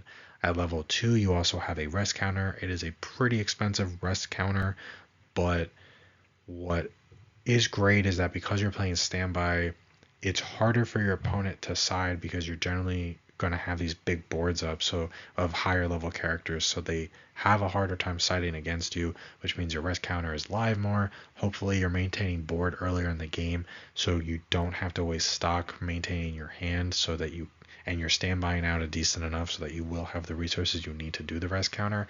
I forgot the exact choice list we had at one point, but I remember that the Mushoku choice list did have the rest counter on it at one point. Now, that was a different time. We've got a lot of new decks. When Mushoku Set 1 came out, most of these decks that are on any of these tiers hadn't even existed yet, or were, barely existed at that time, aside from Bane Dream, which has been around for freaking forever. But a standby Mushoku does have some cool stuff going for it. Its level 3 isn't the most explosive because it's just burn 2, but it does swing big. It does say no backups during its battle. And you've got the stock swap and you're on 8 standby, so it's not unfeasible to think you could do some good combination of the two. Its 1-1 is great. The 0 lineup really holds it back. They feel like barely modern zeros. I guess a lot of the zeros don't necessarily read bad. The problem is they are just missing a lot of zeros that I would like to see from Mushoku. And the fact that set 1 was so popular and sold really well, and we still haven't gotten a set 2 is kind of interesting. But I know that Mushoku Tensei does have a lot of fans, particularly the 8 standby version, and I can see why. I've played it in the sim a good amount. It is pretty fun. I do like the show a decent enough amount. So you could take this to a regional as long as you really know what you're doing to help make up for the fact that you do have some weaknesses with the set. That can get you a few wins. Sometimes just plopping out big standby targets and making big boards is enough to get over a lot of the things we see in tier 4 and even things we see in tier 3. You just have a slightly muted finisher, but it is one you can do pretty consistently, so that is something going for it. Now, there were plenty of other things that I could have thrown into tier 5 and tier 4 and probably even like tier 3. I was going through past sets just to remind myself of what decks are out there that weren't already listed here, but there are so many different types of decks. Like, I could have added decks that we just don't see played very often, but are decks that if people did play them would do decently well. Now, I know I did do that to some extent on this list. I could have gone to Bunny Girl and I could have picked a choice Bunny Girl, which has pretty much no representation ever at a regional because everyone's on 8-door Bunny Girl, but it is still a really good deck. I could have picked other variations of other decks from sets that are already on here and just specifically name them. I didn't do that because there are just so many sets in Weiss, and each set has so many different deck building options.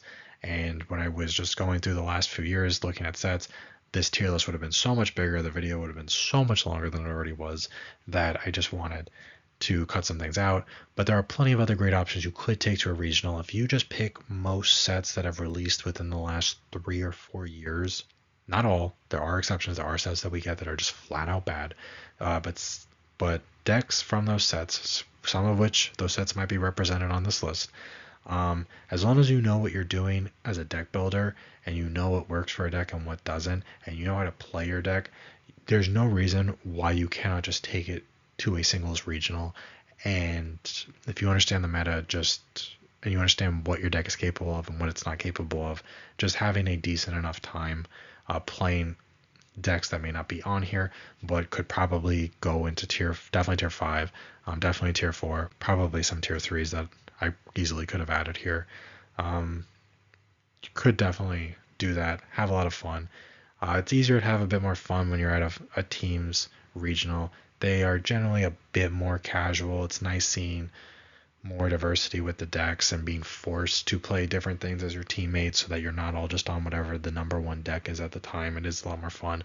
I don't like the feeling that I might let down my teammates, so I prefer singles, even though it is a little bit more competitive. But it's still a lot of fun. There's a lot to like about competitive Weiss. The only thing to really dislike is that there aren't a ton of regionals in any given area. You generally have to travel for them, which kind of stinks, unlike other games which have regionals a bit more frequently and in more locations. But I still absolutely love the game. I'm going to Atlanta this coming Saturday. I'll be at Philadelphia near the end of March for that regional, and just looking forward to doing it. This is just some of my thoughts about the current meta. I could probably ramble for another couple of hours, but I think talked enough. So anyone who has watched any bit of this video, thank you for watching. Anyone that maybe listened to the whole thing, maybe their computer broke and they couldn't X out of it, I still thank you for that. I hope you've enjoyed. Hope that people have learned something about this or gained some insight. And if anyone has any thoughts as to what decks or sets I might have missed that I think deserve a spot somewhere on this list, feel free to let me know. Until then, this has been Weiss Schwarz, and thank you.